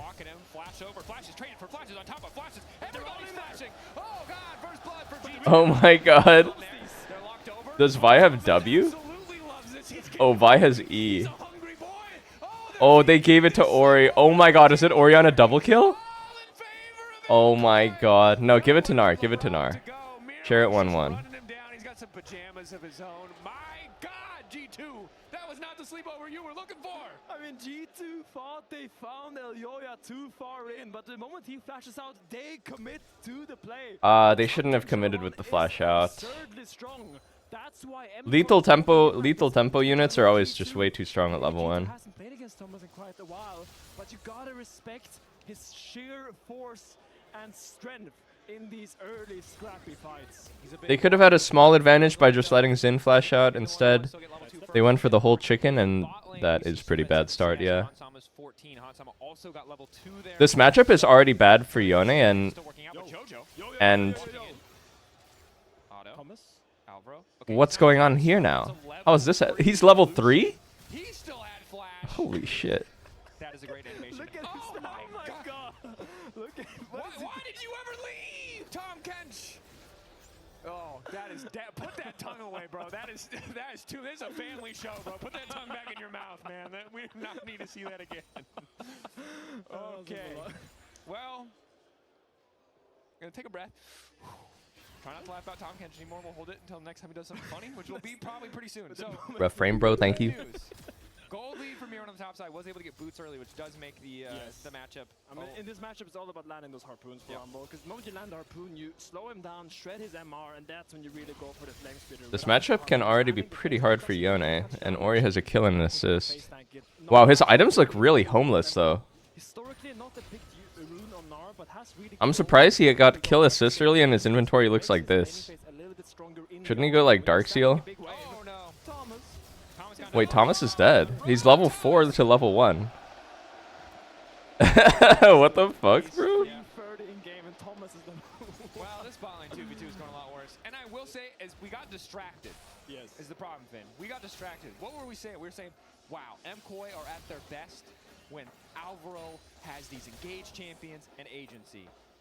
As sick as that level Dude, 1 was, fuck Tom it. Kench is not that champion. Stay level 1. He's always been kind of a peeler. He's been the peeling melee support together with Braum, kind of like a warden champion, but now Supa getting dashed on. Yeah, speaking of peeling, now we're going to wander his way in. Oh. I think you just stunned Lucian there, and I don't think you have to flash. He needs the thick skin. That he does. He's dead here, he's dead here. Vi has a really good angle. He's dead here, he's dead here. Q flash? Q flash. Oh, didn't even have to flash. They're both dead, they're both dead, they're both dead. He's actually still level 1. He's actually still level 1. Wait, I was kidding about stay level 1, by the way, but he's actually taking it to heart. In picks and bans, top side important, all that stuff. Top side is important. Skewmon getting involved in a lot of these kills. More important is the fact that Hansama is 3-0 now and is set up to just dominate this entire game. It's going to be really hard for MKOI to do much here. That said, it's not Tom Kench, your XP bar looks a little low. Yeah, I mean, right now, Hansama is so strong, he can take any fight he wants to.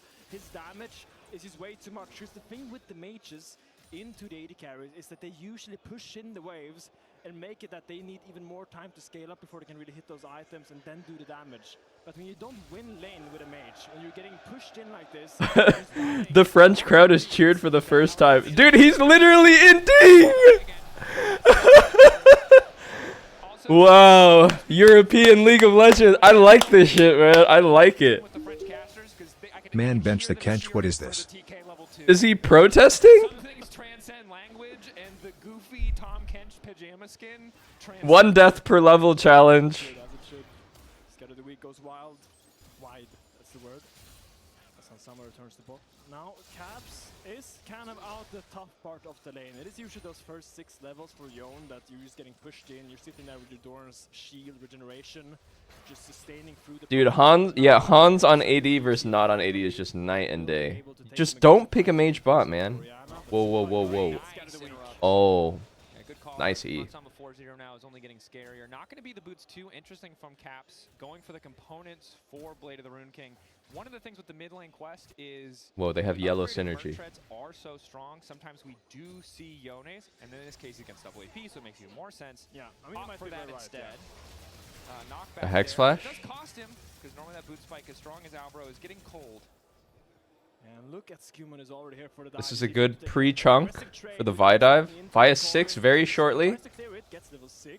Cinder just hit 6. I don't think Vi is getting 6 here. I don't think they can do this dive. I think they back. Just remember that pre-rework Tom Kench could have just devoured Supa anytime anything was about to happen. That was just a thing that we allowed for many, many years. It was a little bit Go D? but it's also quite fun. It was fun. I like his old ult. We could just take you down a journey. Yeah, I like that too. Now G2 starting up the Drake. We've role reversed after game 1 as G2 are now the ones. Why am I co-streaming LCS? The answer is threefold. Reason number 1, I like League. Reason number 2, I already always co-stream LCS.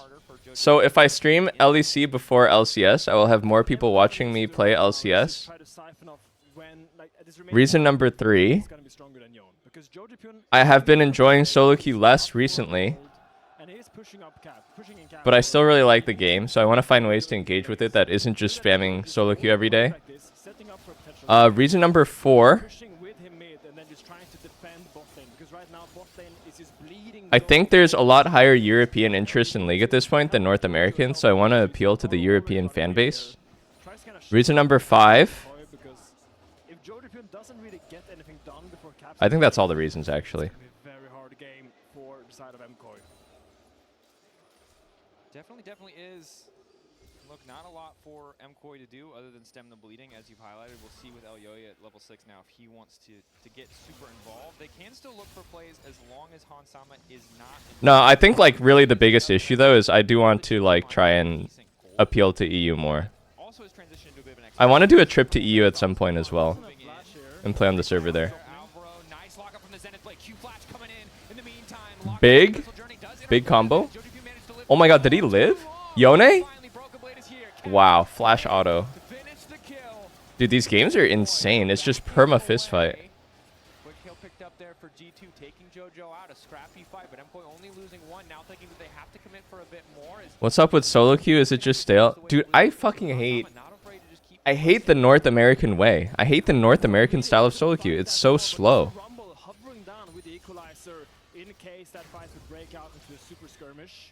I literally feel like my testicles are getting pinched every single game I play, win or lose. It's just like agonizingly slow to me. I just like don't know how my teammates can stomach playing like that. They're just so passive. They don't see the angles to go in. No one sees the angles to go in. Definitely an angle. You see Alvaro hovering in the blue buff just to give information to Elyoya, anticipating an invasion. Like League is such a fun game when you're proactive and you fight a lot. It's not really fun to just go 0-0-0 and farm for 30 minutes, but I feel like everyone just plays that way where they just go 0-0-0 and farm for 30 minutes. So he's now sitting pretty comfortably in the lane. Has hit that critical threshold of enough. I was having a great time in Korea. The game felt very snappy and fast. Yeah, we'll see if he goes for the Witsen maybe later. Has similar tendencies of the Mercury Threads with the Tenacity and the MR, so does really help. But you don't really buy Critten, so really delays your spike. Might be an angle, but also with how ahead G2 is, you don't really need to itemize into defensive because you can just take every single fight you want. Yeah. Problem for MKOI right now is they really need to slow down the game. This game is just too many fights for them, and they don't really have the stats yet to contest. You see, only lost chapter on the Orianna and Syndra. You don't even have the levels. The reason why Mages went mid in the first place is because they scale with levels. Super doesn't even have level 9, doesn't have 5 points in his queue yet, so you see just the raw... Holy ER already for Hansama. From G2 right now, that's why they're looking so strong. Yeah, and Hansama now finishing the Essence Reaver as well, so 2 first completed item spikes for the side of G2 for 0 on the side of MKOI. Super sticking around, now he does have 40 splinters of Wrath, so he has the extra charge on the Dark Sphere. That will help a lot. When should I go to EU actually? You just don't really have much. Is there like a season where it's nice to visit? Probably like the Netherlands. I would go play from the Team Liquid facility in the Netherlands. They actually asked me if I wanted to go at the end of next month, which is pretty soon, to like test out some new Alienware gear. I was like, I don't know, because I just got back from Korea, and I'm like sensitive to jet lag.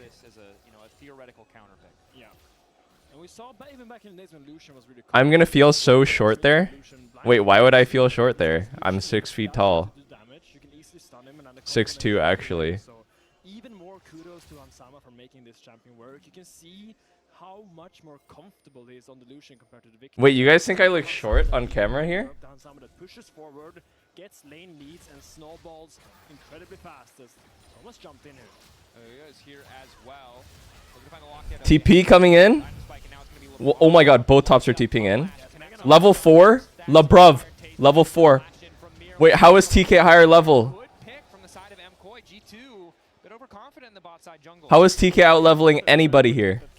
This guy was level 1 at like 6 minutes. And Broken then matching the TP, so he can't even get a cross map in the top lane, just makes this net win for MKOI all in all. So very nice find there, and a little bit greedy as Drake is slapping his belly right next to me. The Tomcat's recall animation. Thank you. It's an important part of casting. I've been to the Netherlands before. Yeah, it's method casting. Dude, I actually didn't notice all these things that men are insecure about until recently. Like height is one thing and balding is another. I was actually just completely unaware. The only thing I knew in my life was League. Unfortunately, Elyoya again, the only member of their team with that first completed item, there's not really a lot for them to play through. G2 at 2 Drakes already. It's going to be Mountain. I'm not actually 6'2", by the way. Miserable. I'm 5'9.75". I kind of feel like I'm lying when I say 5'10", but I don't really identify as 5'9". Usually that Mercs and Phage or Mercs and Trinity for Spike, where that really makes a very strong flip. So now I think Murwin is really just trying to get that base up. Doesn't have TP to come back, but obviously when Murwin has that side lane push into the Rumble, then MK is somewhere. What is that in real units? Ooh. Hey, we got a fucking... What do you measure height in the Europe? Fucking kilometers? Guys, how many kilometers is 5.975? Knocking down these towers make it that much harder for MK to sit and farm safely. Only 13 minutes in, 2.5k lead means G2 very comfortable running the map. The kind of Yoya sitting behind. There might be a scrap happening. Keep your eyes on Yoya. He is on the board. Here. This is not going to work out the R? way they want it to. The point R? R? Oh my god, no counterplay. R-E-Q. Eat him!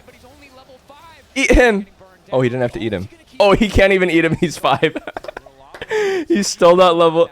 Bro, I saw Rumble level 11. I'm like, TK needs to ult him. He's level 5. Try to play around their weak laners this much because he's sitting behind Jojo thinking a play is going to happen. But in the end, G2 was just there. They could have easily had a ward in that brush, and they did. Instead of playing around the Gnar, they're trying to just secure Jojo, but G2 is just... They have more members. Unless the fight happens super snappy, they will be there with more people, and they will just win that fight. Yeah, they will. The deficit, the gap only continues to grow. I mean, 2,000 for Skuma on top of the head. And What time is the show match? The NA show match should be right after LEC ends today. I won't be able to watch the second series. Actually, I might not even be able to watch the third game. Assuming G2 wins this. Because I need to go to the studio in like an hour or so. Pre-play to the Rune King, post-play to the Rune King, this guy is a demon. But fellas, it's my full intent to show up every day for LEC. I'm actually on my like hashtag grind set. Wake up at 6 a.m. every day. And have a productive morning. So it really restricts you and constricts the amount of movement. I'm not joking. As a mage, when you constantly has to respect the engage of G2. Just think about a vault. What is it called? Vault breaking forward with that ult. Her range of engage is just so long with the equalizer. You're almost never safe unless you're behind your tower. And again, that's what the Tahm Kench is hopefully trying to mitigate here, is some of that long-range engage, start to protect you from some of that burst damage. And Alvaro is level 6 now, so we'll see if it works, because it's a 4k advantage for G2, but they're late on the setup. 50-50 on the steal. MKOI gets the thing. TK fucking is in there, level 6 TK.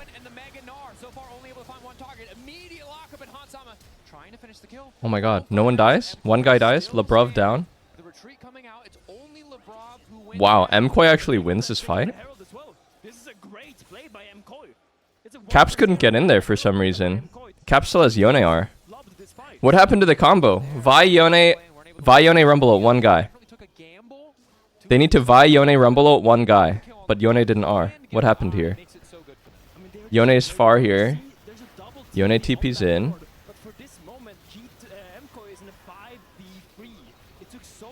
R. Where's Caps? Where's Caps? Where's Caps? Caps ulti someone. What the hell? Caps just didn't do anything.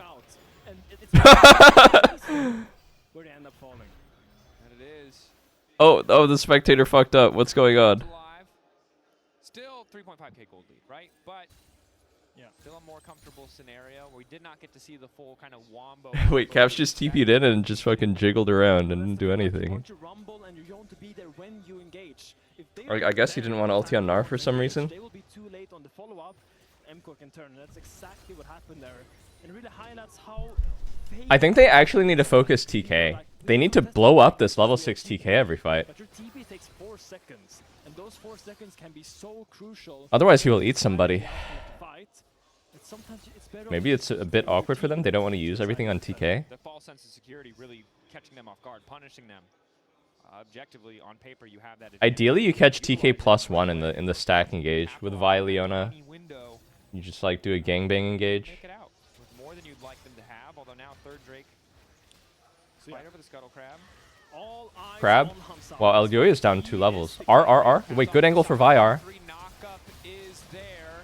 Hansama finally arriving to the fight off on a different How? side. I don't know. How does this game look so shaky for G2? Lucian's so fucking fed, and their comp is so face roll. Okay, they get the third Drake though still. Recognizing they really do not want to fight G2 without that Devourer, especially when there is still. Nah, I feel like MKoi is really making them work for it. Because I feel like G2 is so ahead, they should just be face rolling. Oh, this is freaky. Missed the Q. G2 content with the snapback and moving on to Soul Point. MKoi, nice look into the mid lane. Looks like they might have gotten a bit of play. This pink ward bug is driving me crazy. G2 much more diligent in their setup and contestion of that objective. Now you see they're all there, ready to contest. They were a little bit later than MKoi, but they didn't try to walk in before all 5 players were there. Holy fuck. Skewmong is so ahead. Be a 5-man play. He's up 2 whole levels. Kind of taking those steps is a good sign for them in this game. It's not even like a fake 2 levels. It's a real 2-level lead. A little bit split. Your Rumble needs to be there, ready to lay down the equalizer should a fight break out. And he does. Mirwin, the one member of this MKoi lineup with an individual. Hang on, is he caught here? Leona's coming. Rumble can buy time here with ult. Or he has no mana. Zoning ult, unironically. Another side lane death, a little bit devastating. There's no big objective on the map, but maybe Supa can turn W, A, Q, R? I would have R'd there. I would have R'd there as the Supa. Probably get his barrier. I like the Proto Blood solution. To kind of Proto Blood out of the calling there, denying him that big chunk that he usually gets. Wow, mages are still going belt even though they made it give more HP. Riot tried to nerf it so that mages stopped building this, but I still see a lot of mages are building it. TK? Where's TK? Oh, hang on. If Vi dies here, it's kind of worth. Oh, okay. Oh, the Sundered Sky. He's so hard to kill. Sundered Sky is so broken, dude. That's actually worth it to kill Vi there. That was a bounty. I mean, it's all about the summoners, Dracos. Hansama used Flash. Soul Point is gonna be in 3 minutes. Dude, I actually haven't seen TK eat anyone this game yet. This might be the small inch that MKoi needed. Could make the difference. Supa also loses Flash. Q? Not as important. He is not the turbo-fed member of the team. It's the 0-2-3 Just not hungry. Fasting TK. Decent stun. Feels like the team can maybe carry it from there, especially if the member he hits is the Lucian. The chase now from Mirwin. Dude, what is this Gnar unit, by the way? Gnar is such a strange champ to me. He just hits this point in the game where he'll be like full bruiser, and then he just like right-click someone to death as mini Gnar. It's just like, what? Maga Gnar? Nope. One grub, not quite enough for that dot to finish it. LeBron to Philadelphia? No way, LeBron's leaving the Lakers? What about Bronny? They have just been constantly supporting these side laners. Not always together at the same time, but sometimes it's LeBron. LeBron's joining the, what is that, the Sixers? A decent number of kills on both Supa and Jojo Pune. Mirwin still has not fallen yet, although... Wait, fuck, what actually is their teammate? Someone said 67ers? Are they 76 or are they 67?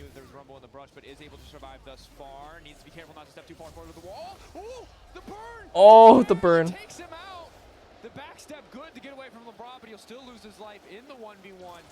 Wait, Bronny's still gonna be playing for the Lakers, but LeBron went to the 76ers? Nah, that's fucking anime, bro. And then it's going to be a game of basketball, and it's going to be the Lakers versus 76ers, and it's going to be father versus son. I'm getting chills thinking about it. We're going to talk about single dingle later, but for now, we'll focus on the Baron. 11k getting lower. LeBron waiting over the wall. Hex flash in. G2 ready to turn back. Flash away from Alvaro. 4.5k getting lower. Can Zin get in for the steal? He can't. Soul in a minute. Oh, it's cooked for MKoi. G2 can just press R on one guy and it's over. Nah, that's anime. It's gonna be game point in the NBA Finals, LeBron versus Bronny, they're going to be 1v1ing for the ball. They're going to lock eyes. And Bronny's going to say, "I'm sorry I have to do this to you, father." And then he's going to take the ball and make the game-winning point. And LeBron will fall on his fucking ACL and tear it and never be able to play basketball again. And Bronny's ascent will begin. Bronny will rise, thus marking the start of the 2027 Lakers dynasty. Pressure mounting as G2 are in a good position. At least contest or try to go for 50. Skewmon wrapping around in the meantime, but it looks like G2 are following your play, Finn. Just willing to concede this Drake to keep that pressure up. Right now in top lane as Caps threatening to break open the inhibitor line. The impressive part is not that they chose that play. The impressive part is how... Imagine shitting on Bronny and then fucking his mom. That's crazy, bro. Made the call, just go out and just push top. It was very clear at all points that G2 was not contesting that dragon. You see LeBron, he was looking around, almost baiting MCoy into thinking, oh, they might come here, they might contest here, making sure they commit all 5 members to really get that dragon, while Caps just having the time of his life. I kind of thought LeBron was going to retire after the Lakers. Is my man not like pushing 50? Calling their shot, committing to their play. MCoy. He's 41? Okay. That's honestly not that old. Oh! Whoa, wait! That's a big bounty. And Syndra got it.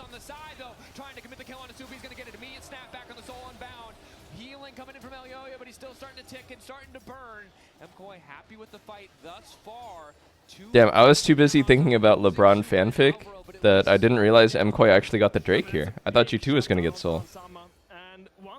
Wait, they can stall out a bit. Syndra got a bounty. Is it comebackable?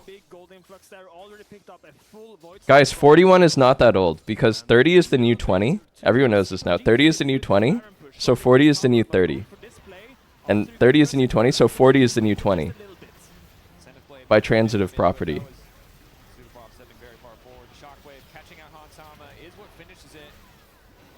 A little bit excessive with the ulti, but you really just have to be certain you are going to finish that kill. And I think it's also super cool by Alioya. While he's being went on, he's so aware of what's happening. When Jojo connects the shockwave onto Hansama, he's stacking up his Q on the people that are pursuing him. Insta flashes, audacious. You know what was so funny? Okay, I've been getting piano lessons recently. My piano teacher is like a college grad student who's majoring in piano. She had like a friend over. Her friend just graduated college, must be like 21. She asked how old I was. I said I'm 29, and then she like laughed and she was like, "No way!" And she told me I looked good for my age. I was like, "Wow, thanks." Isn't bringing any either. It's just the vamp on the It's so funny. It's the first time I've ever been told that. For the Yone. MCoy on the ropes. It's not quite as dominant as game 1, but it's pretty damn close from G2. Really flipping it around in this game too. Not with crazy creative cooking, but with some old fallbacks, some old standards here. Lucian, Leona on the bottom side alongside this incredibly powerful Rumble by... I am literally Ankh. My niece and nephew are visiting. I am quite literally Ankh now. They're going to Disneyland. My nephew is on vacation from preschool and he's going to Disneyland.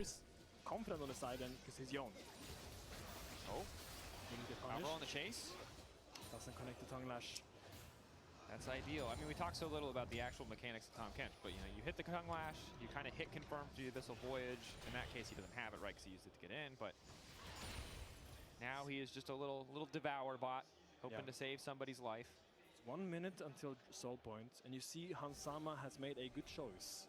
He doesn't have the flash for the Soul Point, and he knows that, so he has opted into buying that Hex Drinker. Might be the difference maker in this coming fight. You never know, but these items are a safety net you can fall back on if you would get caught out of position. And I think MCoy definitely needs to contest this Mountain Soul because you can't really allow them to get sold. Then you're just going to get slowly choked out, they're going to get Baron, you're just going to get the entire game.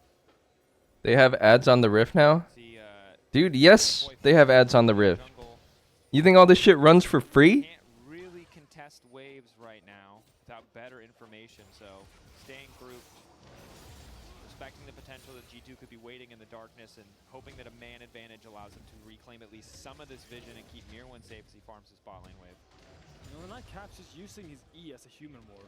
He knows that they can't go on him, so he just walks up into enemy jungle, and now they know that they're going 5 through bot side, or 4, because Oriana's not there. Full commit on the Caps, so he's been locked up, a lot of damage now coming. Oh my god, he's actually dead. Dude, I don't know how this game is like this. G2 is like so ahead, but they're throwing? No way, right? Oh my god, they got knocked out by Zinar. Unfortunate Oriana ult. GA popped. Zin is still alive. Culling is hitting nothing. Culling is hitting nothing. Culling is hitting nothing. Hang on. Meganar, Meganar, Meganar. Nar has flash. Flash ult. Flash ult. Oh, unfortunate. But Hans dies anyway? Wait, they got so many shutdowns here. Supa has TP. Good wallop. QE. He's unkillable. He has turbo come tank. Turbo come tank. Oh my god. That was such a nice try though. They're down like 10k gold here and they almost flipped it.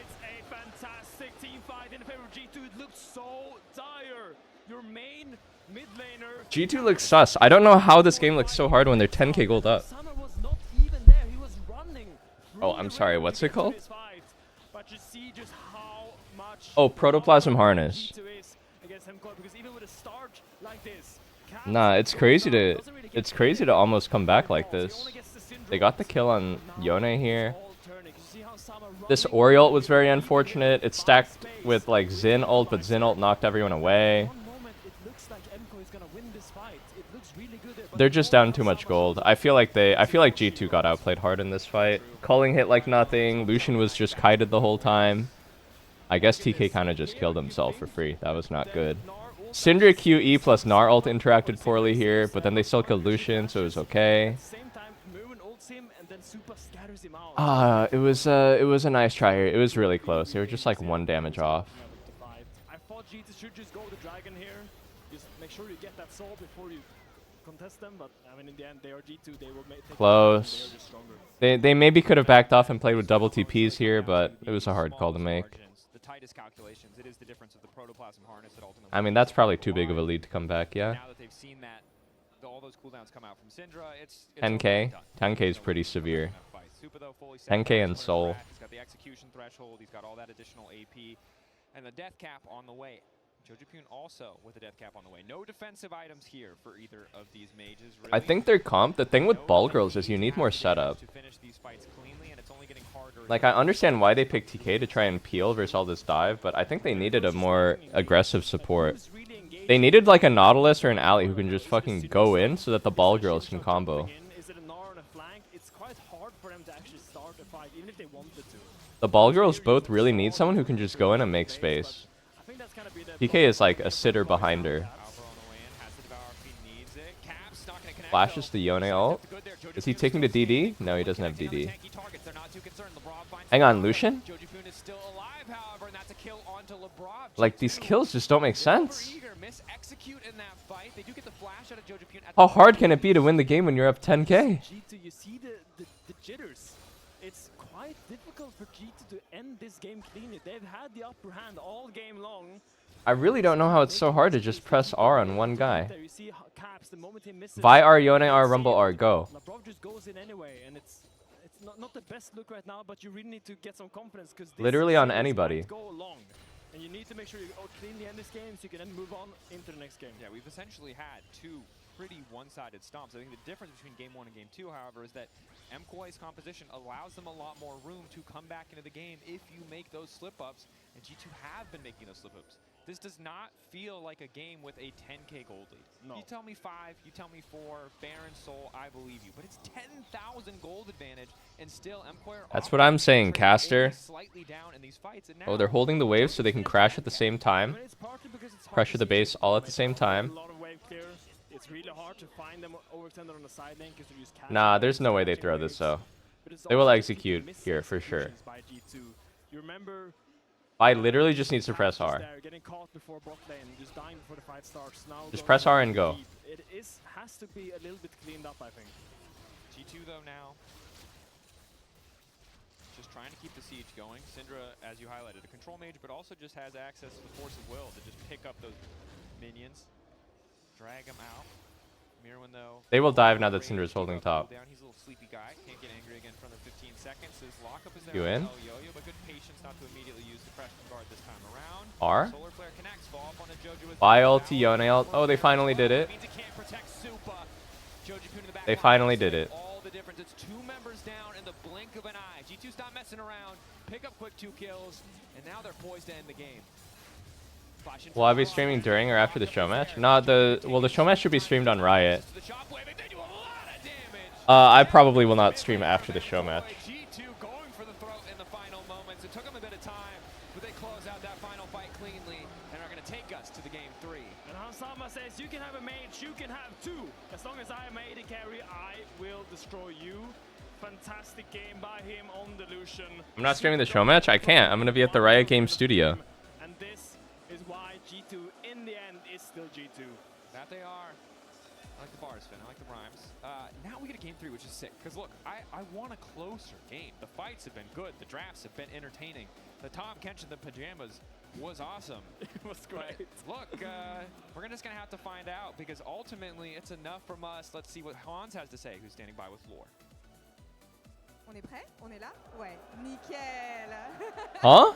Wait, they're doing an interview in between the games? G2 coming back here in the second game of the series, and I want to ask him as an AD carry how painful. Bro, doesn't he need to prep for the third game? T'as déjà vu ça un petit peu pendant le MSI, on sait que c'était pas forcément dingue pour certains ADC, mais c'est pas seulement les match bots en fait. C'est n'importe quel champion que tu peux jouer mid lane, à quel point c'est pénible pour toi de faire face à ce genre de champion. Ouais, vraiment des strats à faire autour de ça, c'est la nouvelle méta, c'est AP carry bot. Nouvelle méta. Des fois il y a des Lucian, Ezreal, des fois, mais pas tout le temps quoi. On aime bien, on n'aime pas. Sois honnête. Bah, j'aime bien. Non, j'aime bien. C'est fun d'apprendre de nouvelles choses.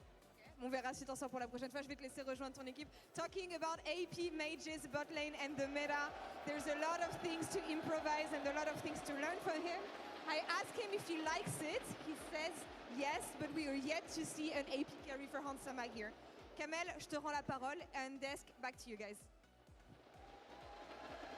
Well, he likes it. He takes it as a learning opportunity, spoken like a true pro player. It does give us the perfect layup to talk about the bot lane a little bit more, which is what we wanted to do.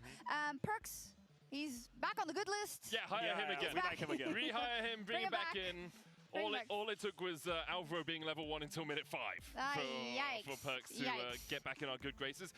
It was a bit of a struggle for Alvaro, but Hansama really utilized the fact that there wasn't a support on the other side to get massively ahead in the early game. And it was so random because usually in these sorts of games when the supports are just roaming so damn much, it's not really the ADCs who are the main benefactors. I would have thought that Skewmont or Caps would have had bigger impact, but the fact that he was playing this high agency ADC, he gets to benefit to a great amount from this solo XP, from this gold. He has great all-in opportunities all the time. So I feel like he found a very good answer into this mage shenanigans that is happening in the bot lane. I mean, especially into something like Syndra, where the scat of the week is really what separates you from an AD carry in terms of being able to develop space for you when an AD tries to jump on you. Lucian's really good at navigating around these line skill shots, right? So Hansama can just hold on to his relentless pursuit for a long time. As soon as he sees the I have to leave in 30 minutes, fellas. Dash forward, culling, and this, what can the Syndra Actually, what if I just show up late? What are they gonna do? In the early game, that there really wasn't. Wait, they actually can't do anything to me if I show up late. We saw some close fights in mid-game. Yes, and he did get very far ahead, and he played. How would they punish me? I don't play for the fucking league. About what happened to Alvaro? What happened? Well, he got very far behind. So because it's a trade-off. When someone gets a hit, he gets so far behind. Podbelter. It just started. Thank you, Mondolin. Which was very bizarre because I expected that MKoi would be the main benefactors of this level 1 because MKoi did a 2-for-1 trade, and even though Lavrov dies and then he ends up going bot lane faster, Alvaro has an easy pathing to just walk through mid lane, but at some point, now after this recall, he decides to just walk the greedy way in the river, and this will lead up to the infamous, well, it was very obvious to everyone that Alvaro was level 2 at 5 minutes, which is completely ridiculous.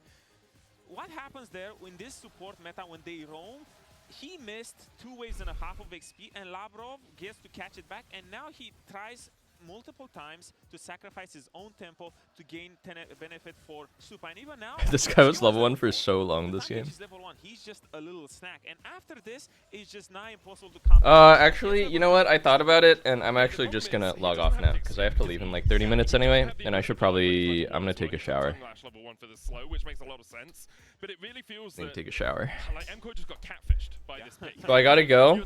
My intent is to co-stream LEC throughout the split though, so I'll be on again tomorrow. If that's a different support, like a Thresh or something, I'll be on tomorrow, I'll watch all the games, and then I'll lead into LCS. A little bit easier, but because it's a Leona who's so quickly closes, Who's playing tomorrow? and a Lucian who's passive, the Light Slinger benefits off the fact you're CC'd, it becomes really difficult to survive as the time catch. And that's just the Tomorrow will be Vitality G2, I don't really feel like he made KC McCoy, Yes, he did. Yeah. Like, let's not hold, like, as a support, when you and then NA will be cannot walk down through river. Fly vs Lion. Lion playing with a sub